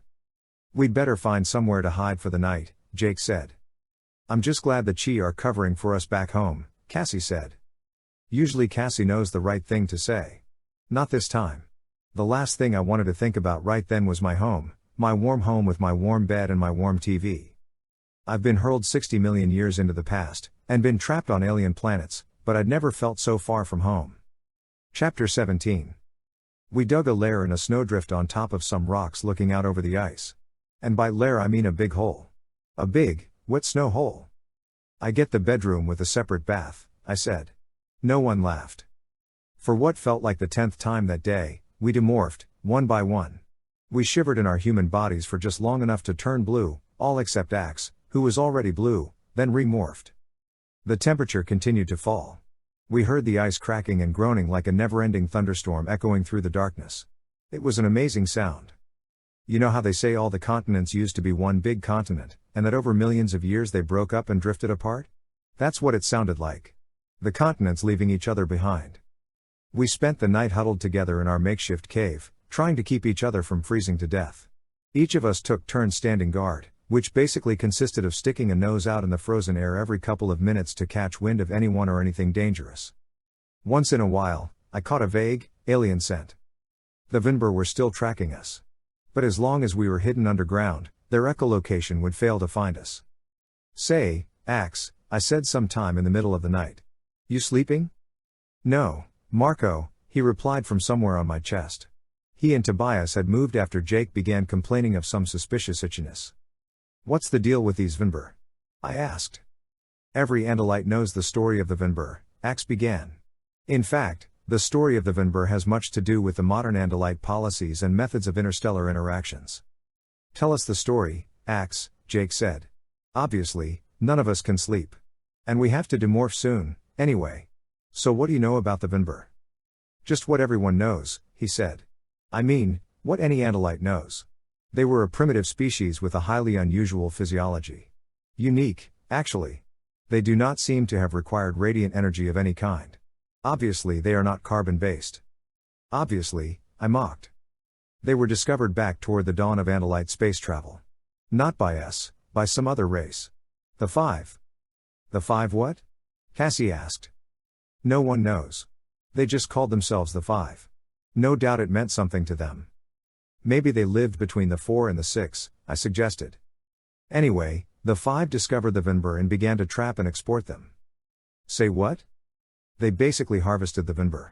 It seems that a Vinber melts, burns, in any case becomes liquid at temperatures above freezing. And the resulting liquid has many uses.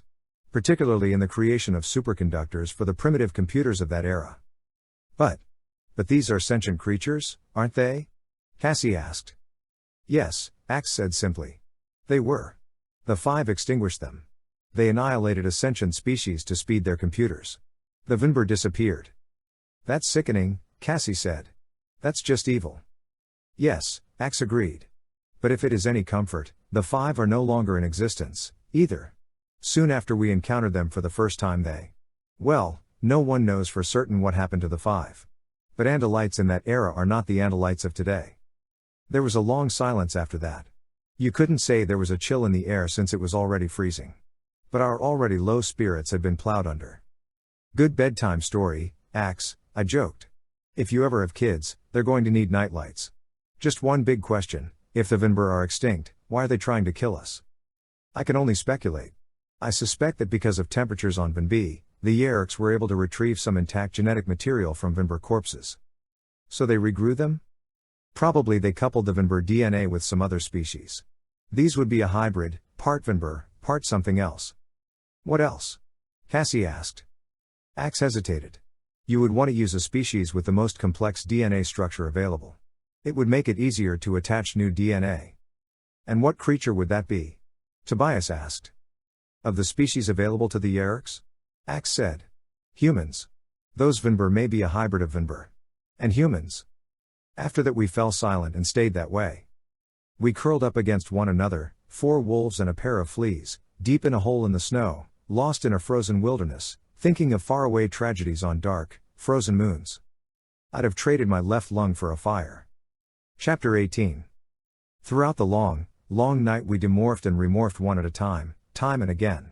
We were so much more than exhausted. Ax and Tobias started freaking out after a while. It was amazing they lasted as long as they did in flea morph. They demorphed and stayed for a while in their own forms, huddling between the 4 of us, regaining a sense of the reality they'd lost as nearly blind, blood-sucking fleas.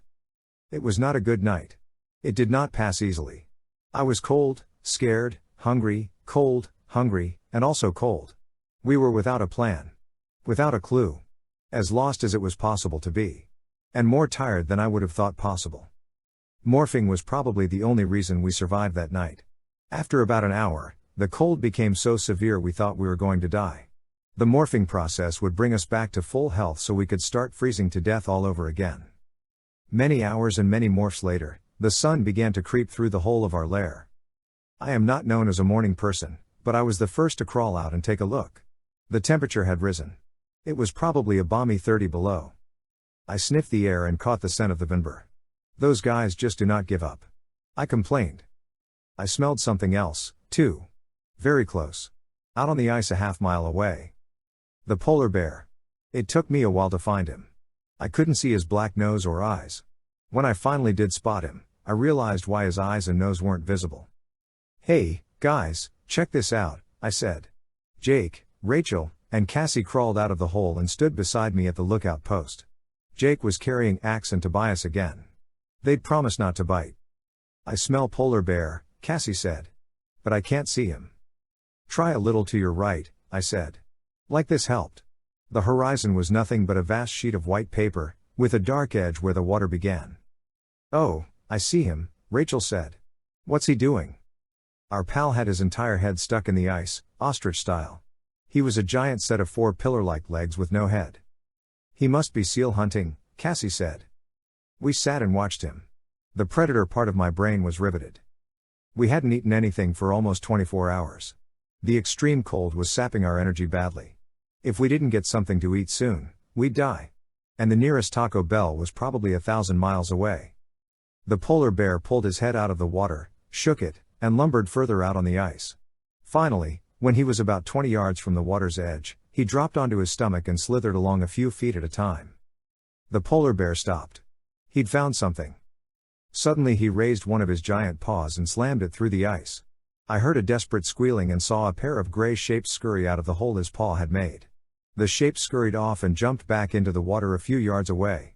The bear kept his paw in the hole, reaching around for the seal he'd trapped. Then he stuck his head through the hole. He stood up on his powerful legs. He raised his head. The seal was in his jaws. But the seal was too fat to fit through the hole. He pulled it out anyway. The process made for instant, shredded seal. Oh my God! Cassie cried. Geez, Rachel said. I could have lived without seeing that, I muttered. What happened? Tobias asked. What did he do? We watched him eat. He sat upright on his fat white hinder, holding the big seal in both paws. He bit off huge chunks and gulped them down. Once he put down the seal carcass, scooped some snow off the ice, and used it to wash the blood off his face and paws. It was disgusting. Even worse than some of the stuff you see in the school cafeteria. But I watched it greedily. I hoped he would leave us at least enough for a small meal. I think we have a situation here, Jake said quietly. Calmly. His wolf tongue licked his wolf lips. Yeah, Rachel said warily. We have to eat, don't we? We haven't eaten anything for at least a day, I added. I looked over at Cassie. She had to be freaked by what none of us had the nerve to suggest we were suggesting. I mean, I was freaked by what we were not suggesting. But unlike Cassie, I wasn't willing to let my moral sense live while the rest of me died of starvation. Cassie? Rachel said.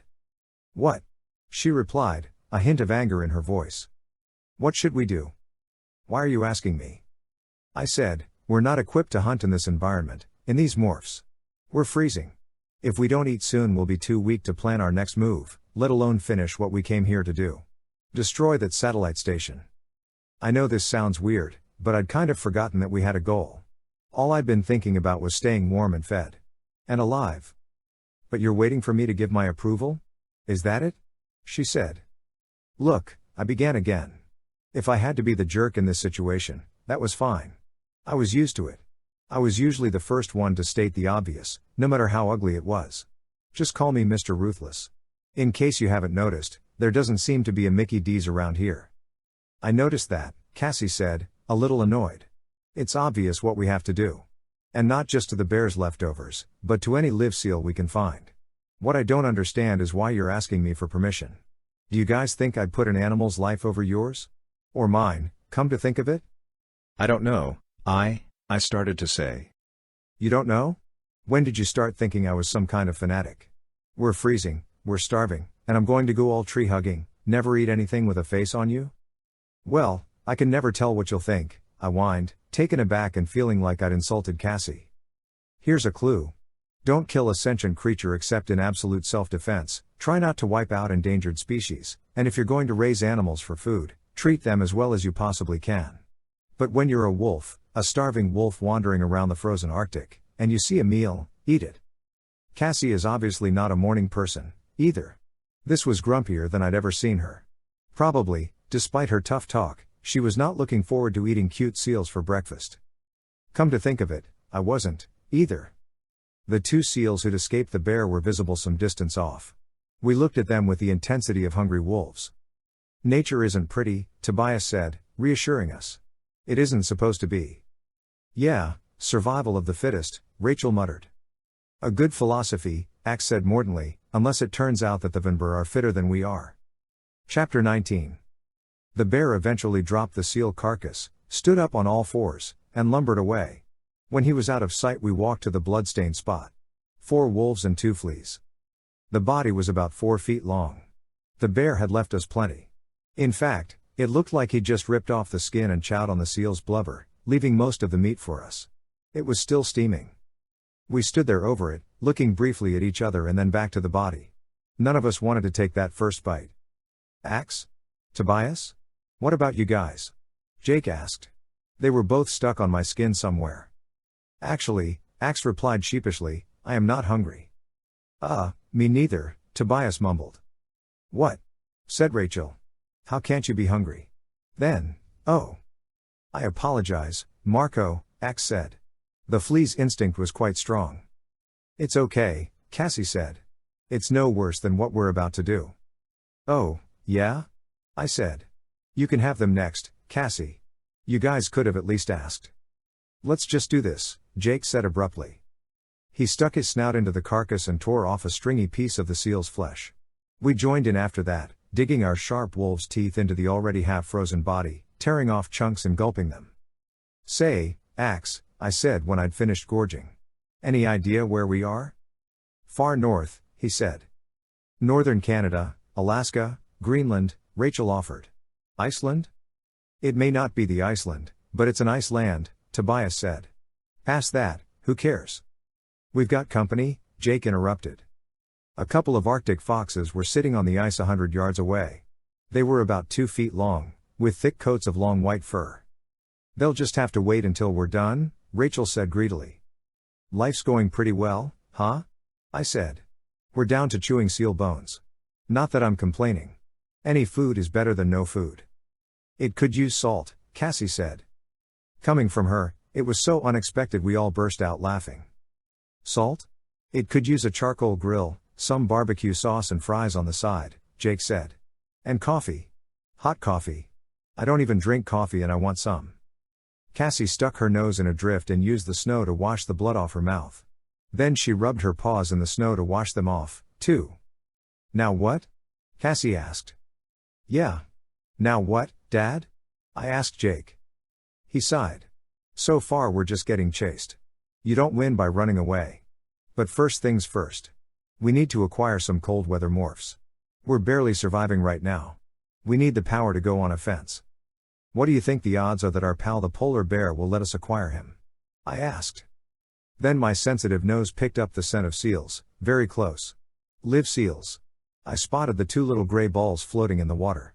They were the baby seals who'd escaped from the polar bear. Looking right at us with those big black eyes. They had faces like puppy dogs. Little heads with big eyes and whiskers. No ears. I usually like to reserve the word cute for myself exclusively, but there was really no other way to describe them. They're looking for their mother, Cassie said. Their mother? Their mother was. An unexpected wave of emotion swept over me. Dumb, I know, but for 2 years I thought my mom was dead. Not the same, though. Was it? Watching those little seals floating in the water, waiting for the mother who would never return, brought all the sadness back in a rush. I moved between them and the horrible carcass on the ice. It wasn't our doing, killing their mother. But we'd profited from it. Our cold weather morphs, Rachel said. Right there. Chapter 20. Jake came up with the plan. Cassie and I volunteered. The job wasn't that hard, actually. While still on the ice, Cassie and I demorphed and remorphed into dolphins. We had to move fast. Dolphins are relatively warm water animals, with no fur or blubber to help them deal with that kind of killing cold. Then Jake and Rachel pushed us into the freezing water. I felt like one of those clowns you see on the news occasionally. You know, the ones who like to go swimming in the freezing winter ocean. In nothing but swimming trunks. The minute I hit the water I could feel my whole dolphin body, usually so full of energy and playfulness, go stiff and numb. The seal pups barely even tried to escape. In any case, it was a vain try. Seals are amazingly agile, but we had the speed and the size and the intensity. They dodged and weaved once or twice, but they were no match for us. I tried not to think about what that meant for their future. If they were no match for a couple of chilly dolphins, they'd be no match for the first killer whale or polar bear to come along. Cassie and I grabbed one in a perfectly executed, acrobatic maneuver. We came up swiftly behind him and each grabbed a flipper. The pup struggled, but this was a case of Great Dane versus Chihuahua. He did, however, manage to scratch me on the nose a few times with his tiny teeth. It drew blood. It hurt, and it felt good. I felt like I deserved it. After we'd gotten a good grip on him with our mouths, being careful not to hurt him, we pulled him back to the others. They'd started to demorph when they saw us coming back.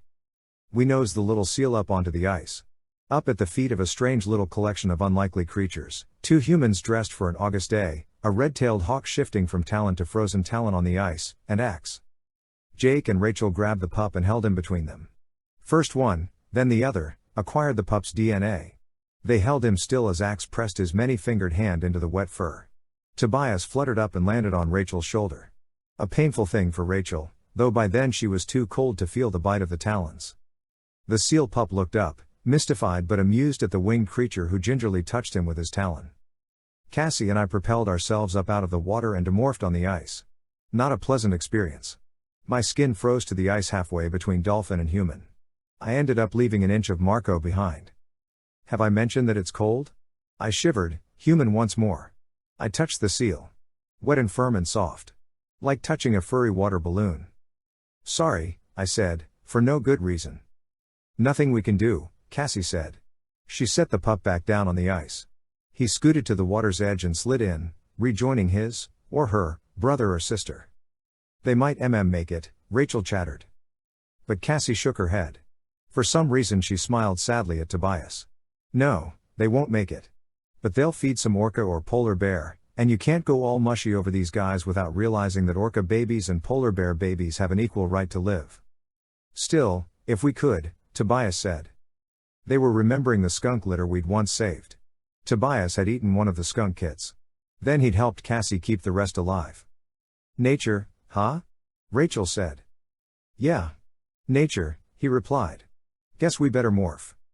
Or we could just stand here and freeze solid while discussing survival of the fittest, I said. I was hopping from bare foot to bare foot, trying not to let either freeze to the ice. Rachel gave me one of her patented, insolent smiles. You in a hurry, Marco? Has it occurred to you yet that if those little guys are some killer whales meat, we will be, too? That had not occurred to me. Now it was occurring to me in vivid color with sound effects.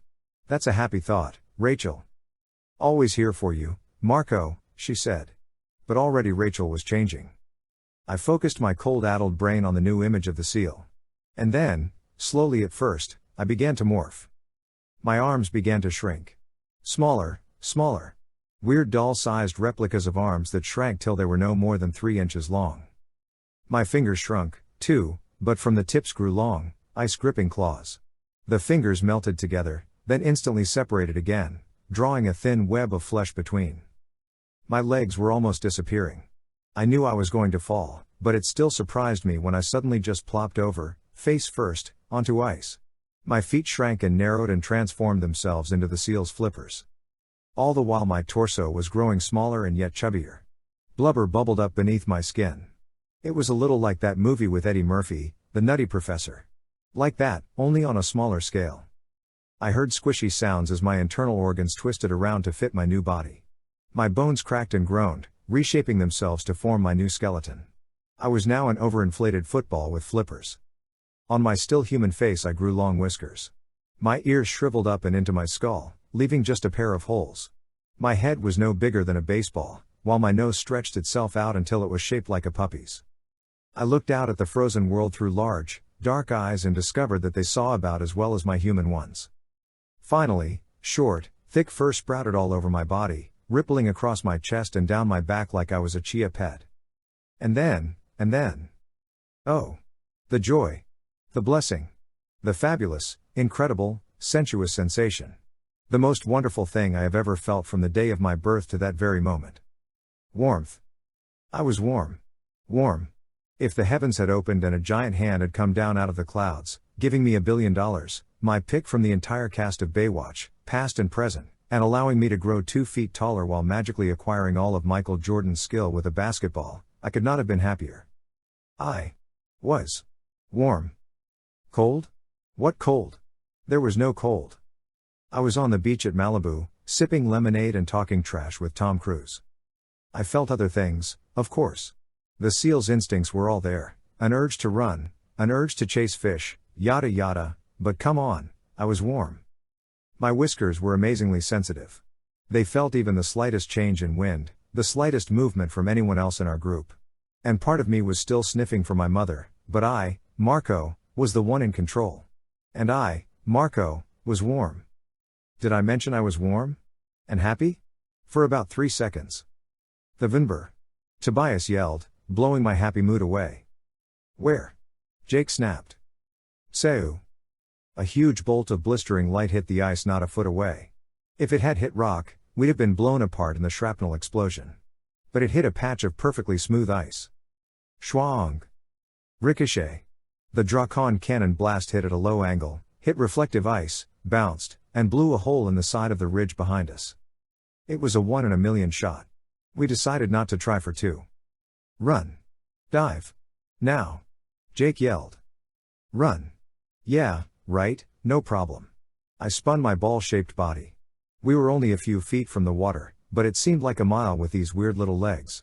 No, not legs. Feet. Feet with no legs. Not a good land-going combination. I shuffled my fat belly right and left, and inched toward the water. It probably looked funny. It didn't feel funny. Seu. Kaboom. A miss, but not by much. Water and oil rose in a column behind us, Old Faithful at sub-zero temperatures. They must have just seen us morph. Cassie said. Maybe they just really hate seals, I said. But even in my panic I realized the importance of what Cassie had said. If the Vinber knew we were human, we couldn't allow them to reach the Yeerks again. I shuffled my fat belly over the ice, picked up momentum, saw the water's edge, kicked frantically and the next cannon blast blew the spot where we'd been into ice cubes. But by then, I was in the water. Chapter 21. Awkward as our seal bodies were on land, they were perfect for the water. We couldn't swim as fast as dolphins, and our tail flippers weren't as efficient as a dolphin's tail, but we cruised, using our front flippers as rudders. We should be safe under the surface, Jake said. There's no way they can follow us, right, Ax? I believe not, Prince Jake, Ax replied. I noticed one of the others doing it first. Making little clicking noises. Echolocation. Like dolphins. Like bats. Like Vinber. I shot off a few clicks of my own. What bounced back was an amazing picture of my surroundings, every fish, every plant, several other seals close by, every chunk of ice floating on the surface. We swam for maybe half an hour. Back toward the Yeerk base. Back toward our mission, long forgotten in the rush to stay alive. It was also, we hoped, a good tactic. We would be doubling back on the Vinber. With any luck at all, they'd search the ice for us till they became extinct. Again. Did they see us? I mean, as humans? I asked. Why else would they take a shot at a bunch of seals? Tobias wondered. Great. Now we have a whole new problem, Rachel said. We can't let them reach the Yeerk base. Go kick their butts, Rachel. Let me know when you're done. There is a way to ensure that these Vinber do not connect with the Yeerks, Ax pointed out. Destroy the Yeerk base. Yeah, 'cause that'll be so easy, I said. Wipe out the base, we eliminate the problem, Jake reasoned. Kill two birds with one stone, as they say. Sorry, Tobias, he added as an afterthought. We stopped twice to surface and catch a breath. Seals can only hold their breath for about 10 or 15 minutes. We spy hopped up through holes in the ice, but the frozen monsters were nowhere to be seen. Neither were any bears. For the first time since we'd landed in this godforsaken place, I felt almost comfortable. I should have known the feeling wouldn't last. Here they come. Cassie yelled. For a split second I didn't know what they were, but then I felt a vibration in my whiskers and knew the threat came from the water. That meant one thing. Orca. Killer whales. Move. Move. Move. Jake screamed. We moved. But then, down through the murk of water, I saw them. Twin submarines in white and black. Willy free and looking for a seal meal. Oh, man, Tobias groaned. They're on us. These are very large creatures, Ax said with more than a little panic in his voice. Yeah, they are, Rachel replied. And I think they've got big appetites, too. I pumped my rear flippers as fast as I could. Above us, sheet ice. A hole. We needed a hole. There. Light. I shot toward the hole. I saw the others converging with me. 1, 2, 3, 4, 5 Essex, we blew through the hole, into the air and landed on ice. Mad scrambling to get away from the hole, crazed, clumsy scrabbling. But then I looked down. Down through the ice I saw a black and white smile. I could see the orca. Which meant. Cut left. I yelled. Kuruk. Palush. The huge, blunt snout exploded through the ice like a scene out of Hunt for Red October. Right beside me. The ice rose up, a brand new mountain. I slid down the steepening slope and motored my pathetic claws. Kuruk. The second killer whale erupted, not 10 feet in front of us. They were working together. Trapping us. I am so totally sick of this mission. I shouted. Morph. Cassie yelled. They hunt seals, not humans. Great advice. But try demorphing when the Navy from hell is popping up all around you, grinning big toothy grins and eyeballing you like you're a cheeseburger. I scrambled and slid and began to emerge into my human shape. The orca behind me dropped down into the water, then shot, if you can picture a black and white sausage the size of a stretch limo shooting, straight up. Over my head and dropping toward me. Any normal seal would have kept going in a straight line, and any normal seal would have been lunch. But I had a human brain. I dug one claw into the ice and spun to my right. A huge load of sleek blubber landed with a crash inches behind me. Mouth open, the orca was ready to snap me up. Only I wasn't there anymore. And by the time Willie spotted me again, I had very cold arms and very cold legs and was hobbling away like some hideous freak of nature. Willie thought that over. He decided he didn't want to be eating anything that looked quite like me. The two seal killers slid back down through the ice and went off about their murderous day while I stood there, demorphing and shaking and shivering and chattering out words I can't repeat here. I saw the others, spread out over 100 yards or so, all in their normal bodies, all looking about like I felt. Is this just the absolute armpit of the universe? I demanded. Ask him, Rachel said. Only then did I notice that everyone was not staring at me, but past me. I turned. And I said, hi. No offense about the armpit thing at all. None taken, he said. Chapter 22. I guess I expected him to run. But he didn't. He just stared at me, then at the others, then back at me.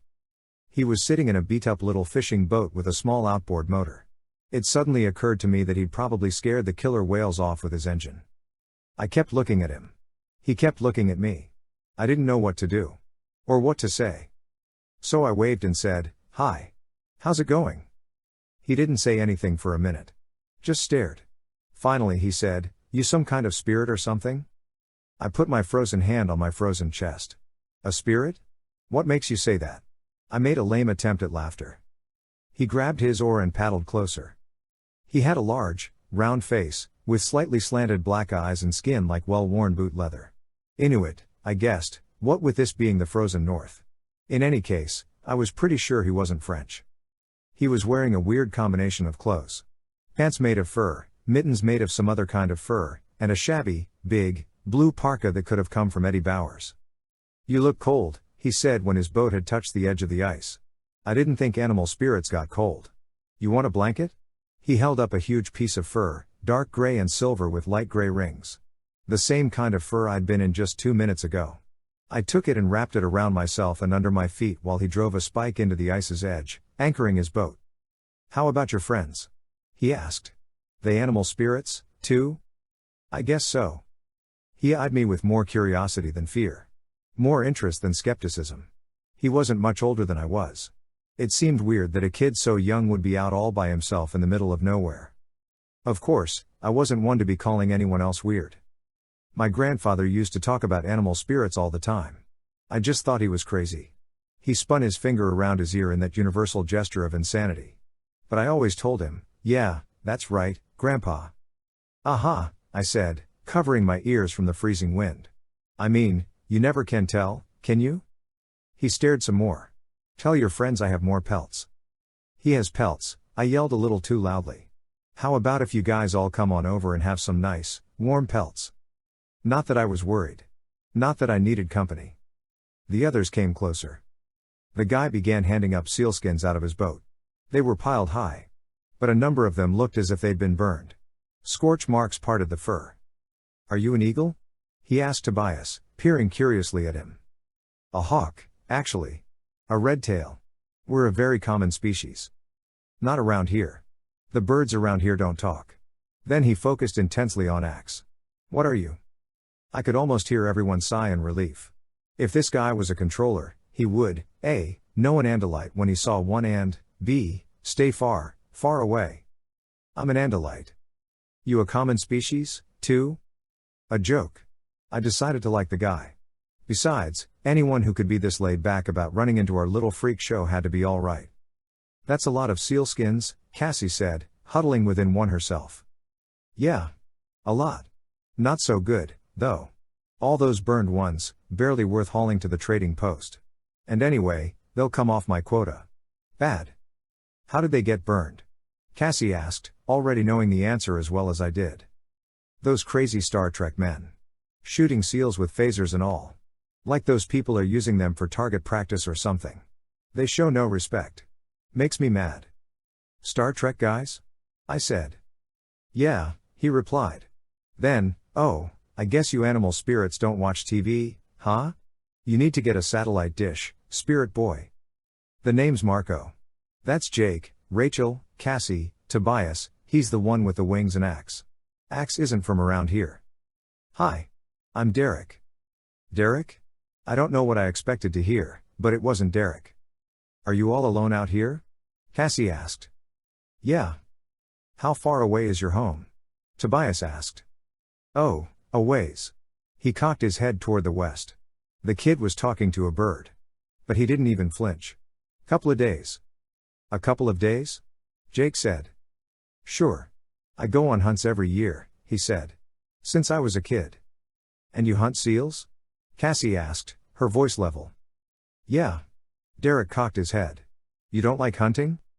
Well, not like the crazy Star Trek guys. Hunting for sport. Like it's a game.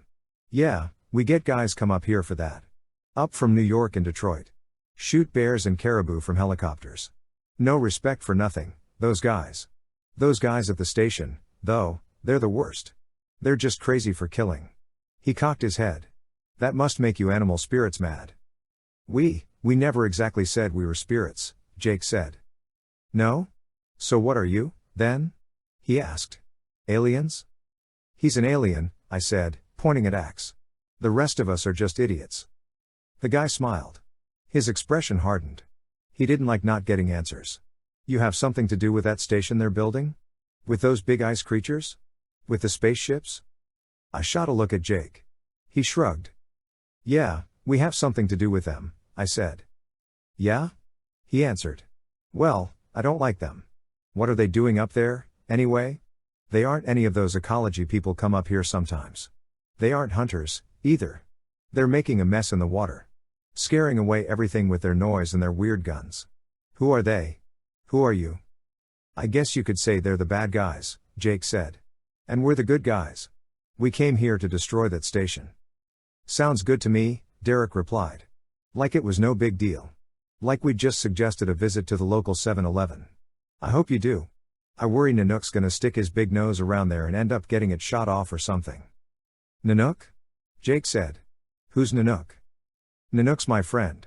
You don't know Nanook? Should we? I said. You must have seen him, he continued. He's been around here the last few days. I've been following him. I like to watch him work. He's a very great hunter. Maybe we have seen him, Jake said, puzzled. What does he look like? Well, he's pretty big, with white fur, he began. Oh, him. Great. The Inuit comic. Yeah, we've seen him. You've been hunting him? Rachel said. With that? She pointed at the rifle in the bottom of his boat. And his short spear. You're gonna need more firepower. Not hunting him. Tracking him. Nanook's my buddy. Known him since I was a kid.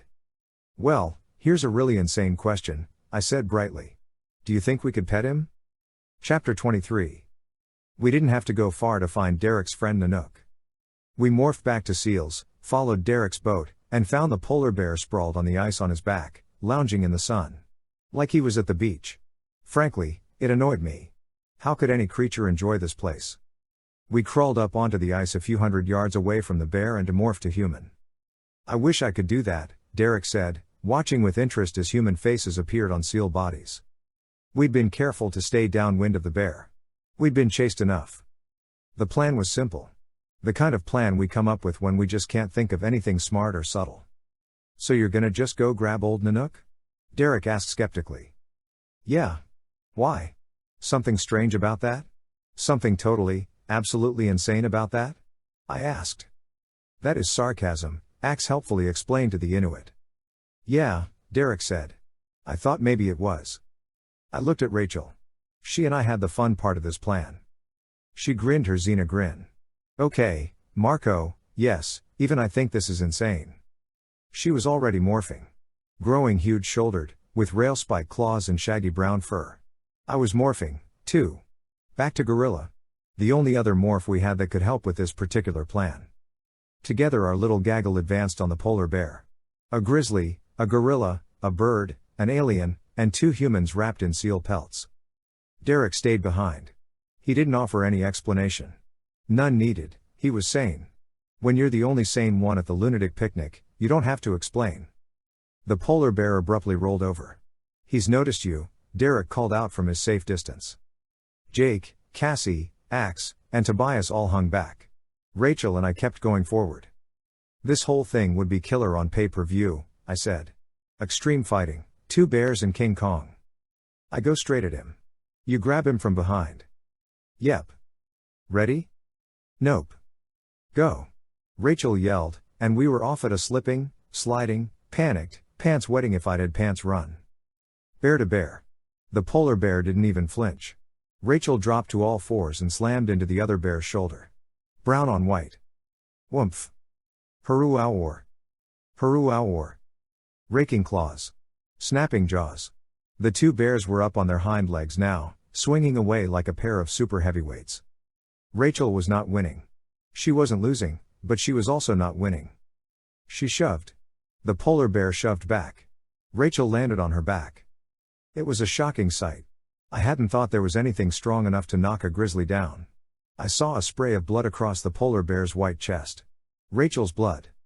I was in a loping run, trying to get around behind the big white monster, but the two bears were up again, on all fours, circling, lunging. Wham! I could use some help here. Rachel yelled. The polar bear was a hair taller, maybe heavier, too. On the other hand, he was just a bear. While Rachel was human. Well, at least her brain was human. The polar bear rose to its full height, ready to come crashing down on Rachel. That's when Rachel rolled into it. Not a bear move. The polar bear went down, tripping over Rachel to slam jaw first into the ice. Ha! Rachel yelled. Now I don't want your help, Marco. I'm taking this guy down myself. I considered it for a split second. But I was pretty sure Jake would not approve. I leapt forward and grabbed the polar bear's right arm. He shoved himself off Rachel and swung his arm to throw me off. He didn't throw me off. But he did fling me into a nearly flawless double axel. I kept my grip, but let me tell you something, polar bears are strong. Gorillas are so strong they can rip saplings out of the ground. And this guy was stronger. I held his one arm and Rachel slammed directly into his belly, head first. The polar bear went woof. And froze for just a second while he sucked wind. The second was enough. I grabbed his other arm, leg actually, and pinned him in a sort of full Nelson. Rachel wrapped her own big paws around him and together we wrestled Hulk frozen to the ice. Tobias swooped down out of the sky, complaining about there being no lift at all in this cold air. Like that was the major drama. He sank talons into Derek's friend Nanook and began to acquire him, while Rachel and I lay panting and counting our wounds. The bear went into the acquiring trance and a few minutes later we all had his DNA floating around inside us. We let the bear go and ran like ninnies back to the water's edge.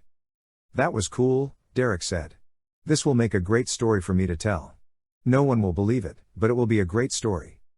Nanook the polar bear went lumbering off. No doubt to tell some stories of his own. I could hear it now. No, seriously. A gorilla. I'm minding my own business, and suddenly there's this gorilla. Chapter 24. We left Derek. He said there was a storm on the way. So we said goodbye and let him go to tell whatever stories he wanted to tell. If he told a controller he'd seen humans morphing, it would be trouble. But it occurred to us that an Inuit village in the middle of absolute nowhere was probably not high on the Yeerks list of places to take over. We had morphed the polar bear, giving Derek one last bizarre performance. Star Trek? Ha! He wouldn't be seeing this kind of thing on his satellite dish anytime soon. Now we were feeling pretty good. Better than we had since arriving here in Popsicle World. We had the morph for this place. Like being a tiger in the jungle or a crocodile in a swamp, we own this place now. Owned it. I've been a gorilla. I've been a rhinoceros. I've felt power before. But this was new. I stood nearly 10 feet tall, reared up. I weighed maybe 1,500 pounds. And if those numbers don't mean anything to you, think about it this way. I was 3 feet taller than Shaquille O'Neal. I weighed 5 times as much as him. I could have dribbled Shaq the length of the court and stuffed him. I was mighty. I was seriously mighty. My front paws were a foot wide. Each had 5 webbed toes with long, black claws. My powerful front legs could have flipped over a pickup truck. And the cold? What cold? If the thick layer of blubber underneath my skin wasn't enough, my body had made other adaptations for warmth. My fur looked white, but it wasn't. It was transparent. Transparent and hollow. Every bristle was like a little greenhouse, turning sunlight into warmth, which was absorbed by my black skin. I could see just as well as I did as a human, maybe a little better. Far better than poor Rachel in her grizzly morph. My hearing was only average, but my sense of smell was awesome. I could smell seals all over the place. Not much else to smell, when you think about it. The bare mind that lay just beneath my human consciousness was no bubbling stew of emotions, no panic, no fanatic hunger. Nanook was calm. Completely without fear. What was there to fear? He could go for weeks without eating. Hunting was more about play than survival. He actually spent more time lounging around than he did looking for food. We sauntered back toward the Yeerk base with the cockiness of Clint Eastwood going into the town saloon. It was a long walk, punctuated by refreshing plunges into the icy water. We ended up having to demorph, of course, and that was no fun at all. But then it was back to being lords of the ice. Guess Derek was right about the storm, Tobias said. The wind was pretty bad by the time we came in sight of the Yeerks base. No new snow was falling, but the drifts were being whipped up and thrown around. Visibility was dropping fast. It may be helpful to us, Ax suggested. Jake was surveying the half-mile of scenery ahead between us and the base. I'm thinking we approach from the water. Last direction they'd expect an attack to come from. The base came to within 100 yards or so of the water at one point. It was a collection of corrugated steel buildings, an unattractive bunch of structures placed seemingly at random. There were vehicles, snow cats and big trucks and motorized cranes. Nothing alien to the casual observer. Unless you happen to notice the big silver Vinber, bending steel with their bare hands as they built the main satellite dish. What do we do about them? Cassie wondered. Try and stay out of their way, Tobias suggested. How about afterward? Take them home and make them pets? I suggested. They are a unique species, Ax said. They may not be pure Vinber, but I would dislike being the latest to exploit and destroy them. I said, fearless leader, it occurs to me we're big tough bears and all, but just exactly how are we supposed to destroy that base? Maybe we better focus on that first. Chapter 25. Night was falling. Gloom spread slowly over the lake, turning the ice a ghostly blue. At the base, the lights came on. The Vinber didn't need them, but the human controllers in their Michelin man parkas did. We came with the night. Moving as silently as we could, single file so that at a casual glance a person might only see one bear. We had a plan. The 4 fateful words that usually end up meaning a lot of yelling, screaming, mayhem, and madness. One thing we knew. Or hoped we knew, Visser 3 was not at the base. Not even the big hangar building could have contained his blade ship. That was some relief. Unfortunately, the Vinber were there. They worked on, oblivious to changing light. Heedless of the plummeting temperature. They knew we were out there on the ice. Knew at least that a bear was out there. We kept our line straight. Would their echolocation show more than one shape? Would they have the wit to sound an alarm? There was no way to know, as we crunched across the ice, staring at one another's big bear butts. Jake in the lead. Tobias behind him. Then me, Cassie, Ax, and Rachel. Closer and closer, in slow motion. No running. No sudden charge. Just that slow, steady, lumbering walk. We were totally exposed. No cover. Nothing at all between us and a well-aimed Drakon blast. The Vinber we saw weren't armed. They were wielding tools, carrying, shaping, twisting. But the Drakon cannon couldn't be too far off. It was like one of those Civil War battles. Walk, walk, walk, standing upright, no dodging and weaving, just walking steadily toward death. Nothing you could do about the bullet that blows a hole in your heart. Nothing. Closer and closer. We could hear their heavy footsteps. We could smell their strange, chemical smell. I could see the effortless power as they worked. One of them swung his big hammerhead around and seemed to look right at us. But that was it. Just a look. And now we were practically among them. Vinber to the left. Vinber to the right. I had stopped breathing. Our little single-file subterfuge was all over. They could see plainly that we were 6 great big bears. No reaction. Work continued. We kept walking while my brain screamed the word ambush. Over and over. Suddenly a door opened. A rectangle of light. Loud human laughter. A man or woman, who could tell? In a huge parka stepped out onto the ice. And froze. She stared at us. We kept moving. No one here but us bears, ma'am. Nothing to worry about. Just a little bear parade.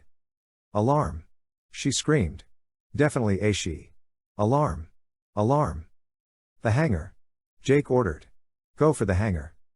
We broke into a run. And we could move out when we needed to. Past the Vinber. The big hangar door was shut and locked, but we barreled toward it, heedless of the searchlights that snapped on everywhere. Heedless of the human controllers pouring from the buildings. And a lights in morph, someone yelled. He sounded in control. Not panicked. He sounded like a guy with a big stick to swing. Program the Vinber. Target, any quadruped. Override all security protocols. The Andalites must not escape. Program the Vinber? That explains much, Ax said. It explained diddly to me, but maybe I was just too busy thinking about what a creature who could twist rebar like it was spaghetti could do to me. Keep moving. Side door. Side door to the left. Jake commanded. To my left, a slight figure. Another woman? A kid? Stepped out, carrying what I would have sworn was a TV remote control. She was calmly punching keys on the thing. Here they come. Rachel yelled from the back of our disordered line. We knew who they were. The Vinber dropped their tools, dropped their sheet metal and rebar, and broke into a loping, swoosh, swoosh, swoosh, cross-country run. 5 of them. No. 2 more ahead, closing in, trying to cut us off. Don't fight them, keep moving. But 2 lines were converging, 2 Vinber, 6 bears, with the hangar side door being the point of intersection. Woomph. The first Vinber hit Jake headlong. Jake missed the door and slammed hard against the side of the hangar. He left a big dent in the corrugated metal. Tobias, right behind him, lunged for the Vinber, roaring. The Vinber swung one of his beefy twin arms and knocked Tobias sprawling. He might as well have been a teddy bear. A second Vinber was closing on me. If I fought, I'd lose. Keep running. Stop. I dug in my claws. A shower of ice crystals and the Vinber blew past me, too clumsy to turn in time. The monster crashed headlong into the side of the hangar. Now we didn't need a door. There was a nice, big, Bugs Bunny runs through the door kind of hole. You could almost make out the Vinber's silhouette in the steel. Cassie plowed into me, knocking me forward. We both picked ourselves up and hauled. The first Vinber was after Jake, swinging arms that would shatter Jake's bones if they connected. Don't worry about me. Go. Jake said, seeing us hesitate. We went. Tobias was already picking himself up to give Jake a hand, so we went. Through the hole. Into warmth. Bright lights. A huge space. 2 parked bug fighters. And there, on the floor between us and the nearest bug fighter, a Vinber. Or what was left of him. Chapter 26. Silent, ghastly, he writhed. The lower half of his body was already a spreading pool of viscous liquid. A powerful smell hit us. Like chlorine or something. The top half of the Vinber kept reaching for us. Trying to obey its programming. It was nothing but a biological computer. A hideous creation of the Yeerks. Even in its own death throes it could do nothing but obey its programming. We splashed through the Vinber's liquid body. There was no other way. I felt a chemical tingle on my paws. I tracked it onto the floor beyond. Jake. I yelled. Get them into the hangar.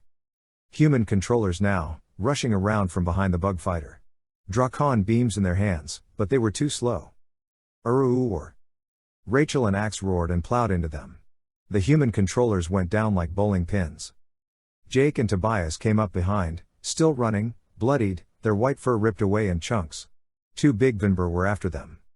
The 2 Vinber hit the warm air. They kept charging, even as their ski feet turned to glue. Another, right behind them. Charging, deadly 1 second, then pitiful the next. I froze there, staring. Watching the mindless suicide. They came at us, leaping through the gap, slowing, stumbling, falling, melting. Ax was aboard the nearest bug fighter. I snapped out of my horrified trance and realized they all were. All but Cassie and I. We waited till all 8 of the Vinber at the base had destroyed themselves. I don't know why. With all the danger, all the terror, someone still needed to be a witness. Someone needed to be able to tell the world someday about this Yeerk atrocity. Marco. Cassie. What are you doing? Come on. Rachel yelled. We turned away, with Vinber remains staining our footsteps, and crammed aboard the bug fighter. The others were already demorphing. Otherwise there'd be no way to fit this much bear into a ship designed for a Hork-buyer, a Taxon, and maybe 1 or 2 passengers. Ax was emerging from the bear, blue fur replacing white, his stalk eyes rising from the bear's quizzical brow. His paws were slimming down into Andalite fingers as he engaged the ship's controls. We are powered up, Prince Jake, Ax said calmly. Who will take weapons? I will, I said. The bug fighter rose gently from the hangar floor. Through the transparent forward panels we could see human controllers splashing through the almost entirely liquefied Vinber. 1 Vinber head and arm were still, and then that was gone, too. I was more human than bear. I'd been aboard a bug fighter before, and I more or less knew the weapons station. Not much to it, really. Easier than a Nintendo joystick. The other bug fighter, Jake said, sounding very calm. Ax turned our ship till our 2 Dracon spikes were aimed point blank at the other ship. Low power, please, Ax suggested. I fired. Even at low power, the concussion from the disintegrating bug fighter knocked us back against one of the corrugated steel walls. We swiveled and blew the wall into atoms. Ax kicked the ship into gear and we were out in the night, circling above the base. The dish, Jake said. I fired. Seu. The dish blew into atoms. That building over there. Seu. Building gone. We systematically destroyed the base, building by building, vehicle by vehicle. Each time, we allowed time for the human controllers to run like scared sheep. It was the base we wanted, not them. Finally, Jake said, the hangar. I aimed and fired. The last remains of the Vinber became smoke and steam and loose atoms. Rest in peace, someone said. It turned out to be Rachel. We hauled up and out and south as fast as the little ship would move. But we didn't get far. Sensor probe. Ax yelled. His hands flew over the console. We're being probed by, he waited while the ship's computer came up with the answer. The Blade ship, Prince Jake. It is on an intercept course. Can we outrun it? Lose it? No. However, we can travel some distance before it catches us. We raced south. The Blade ship came on like a cheetah after a pig. We had a big head start, but the cheetah was going to be enjoying bacon, and nothing was going to change that. 3 minutes before the Blade ship would have intercepted us, we blew the bug fighter to smithereens. It was a huge fireball in someone's night sky. No doubt a lot of people saw it and wondered. They did not see the 6 birds of prey that floated down to earth. Chapter 27. It took 2 more days for us to get home. We hid out on trains and trucks. We flew. We enjoyed the warmth. Once, as we floated high on a wonderful warm thermal, we talked about the Vinber. There were still 2 who might be alive, wandering the frozen Arctic. They might even know that the creatures they'd chased were human. A loose end. But the Vinber wouldn't be heading south to civilization anytime soon. Next time you hear a story about an abominable snowman, maybe there'll be some truth to it, Tobias pointed out. Don't know why we cared. The Vinber had tried to kill us. Only they hadn't tried to do anything. They were helpless tools of the Yeerks. Victims of a long-ago tragedy brought back to life, only to write a new chapter of cruelty. We made it home and relieved the Chi who'd taken our places. I don't know if they were glad to be done playing their parts or not. Who can tell what an android thinks? I put the whole thing behind me. You have to do that. You can't be in a war and think about all the stuff that happens. You can't keep all the fear and all the pain right there in the front part of your brain, you know? You go nuts like that. But some things are hard to get past. Sometimes it's the little things. Marco? Are you still alive? My dad yelled up the stairs. Yeah, Dad, I answered. You've been in there for an hour. Are you ever coming out? Well, sure, eventually, I said. Could you at least turn on the fan? The whole house is turning into a sauna. Sorry, I said. I forgot. That was a lie. I hadn't forgotten. I wanted the whole house to feel like a sauna. And I was considering staying in the shower forever. Heat. Man, heat is a very, very nice thing. For humans, anyway. Marco. My dad, yelling again, this time from somewhere closer by. What? I yelled back through the steam. Your room is a total pigsty. When I'd gotten home, I'd been horrified to see someone had cleaned my room. I mean, cleaned it. There was not a chip bag to be found. So much for Eric playing the role of me. Ha! I suppose I shouldn't have expected this sudden neat stage to last, my dad muttered outside the bathroom door. Yeah, well, I said, reluctantly turning off the faucet. I appreciate what you did to the basement and garage, though. I've never seen them look so good. Oh, sure, I replied. Say, did Marion happen to call in the last couple of days? In the last couple of days? Dad repeated. No. I would have told you if she had. Oh, I said. Oh, well. Hey, you want to go out and catch something to eat? I stuck my wet head out of the door. Like what? I was thinking ice cream. Ice cream. Yeah. Ice cream. Excuse me. I closed the door, stepped back in the shower, and turned on the water. Hot. Very, very hot. End of book 25, The Extreme.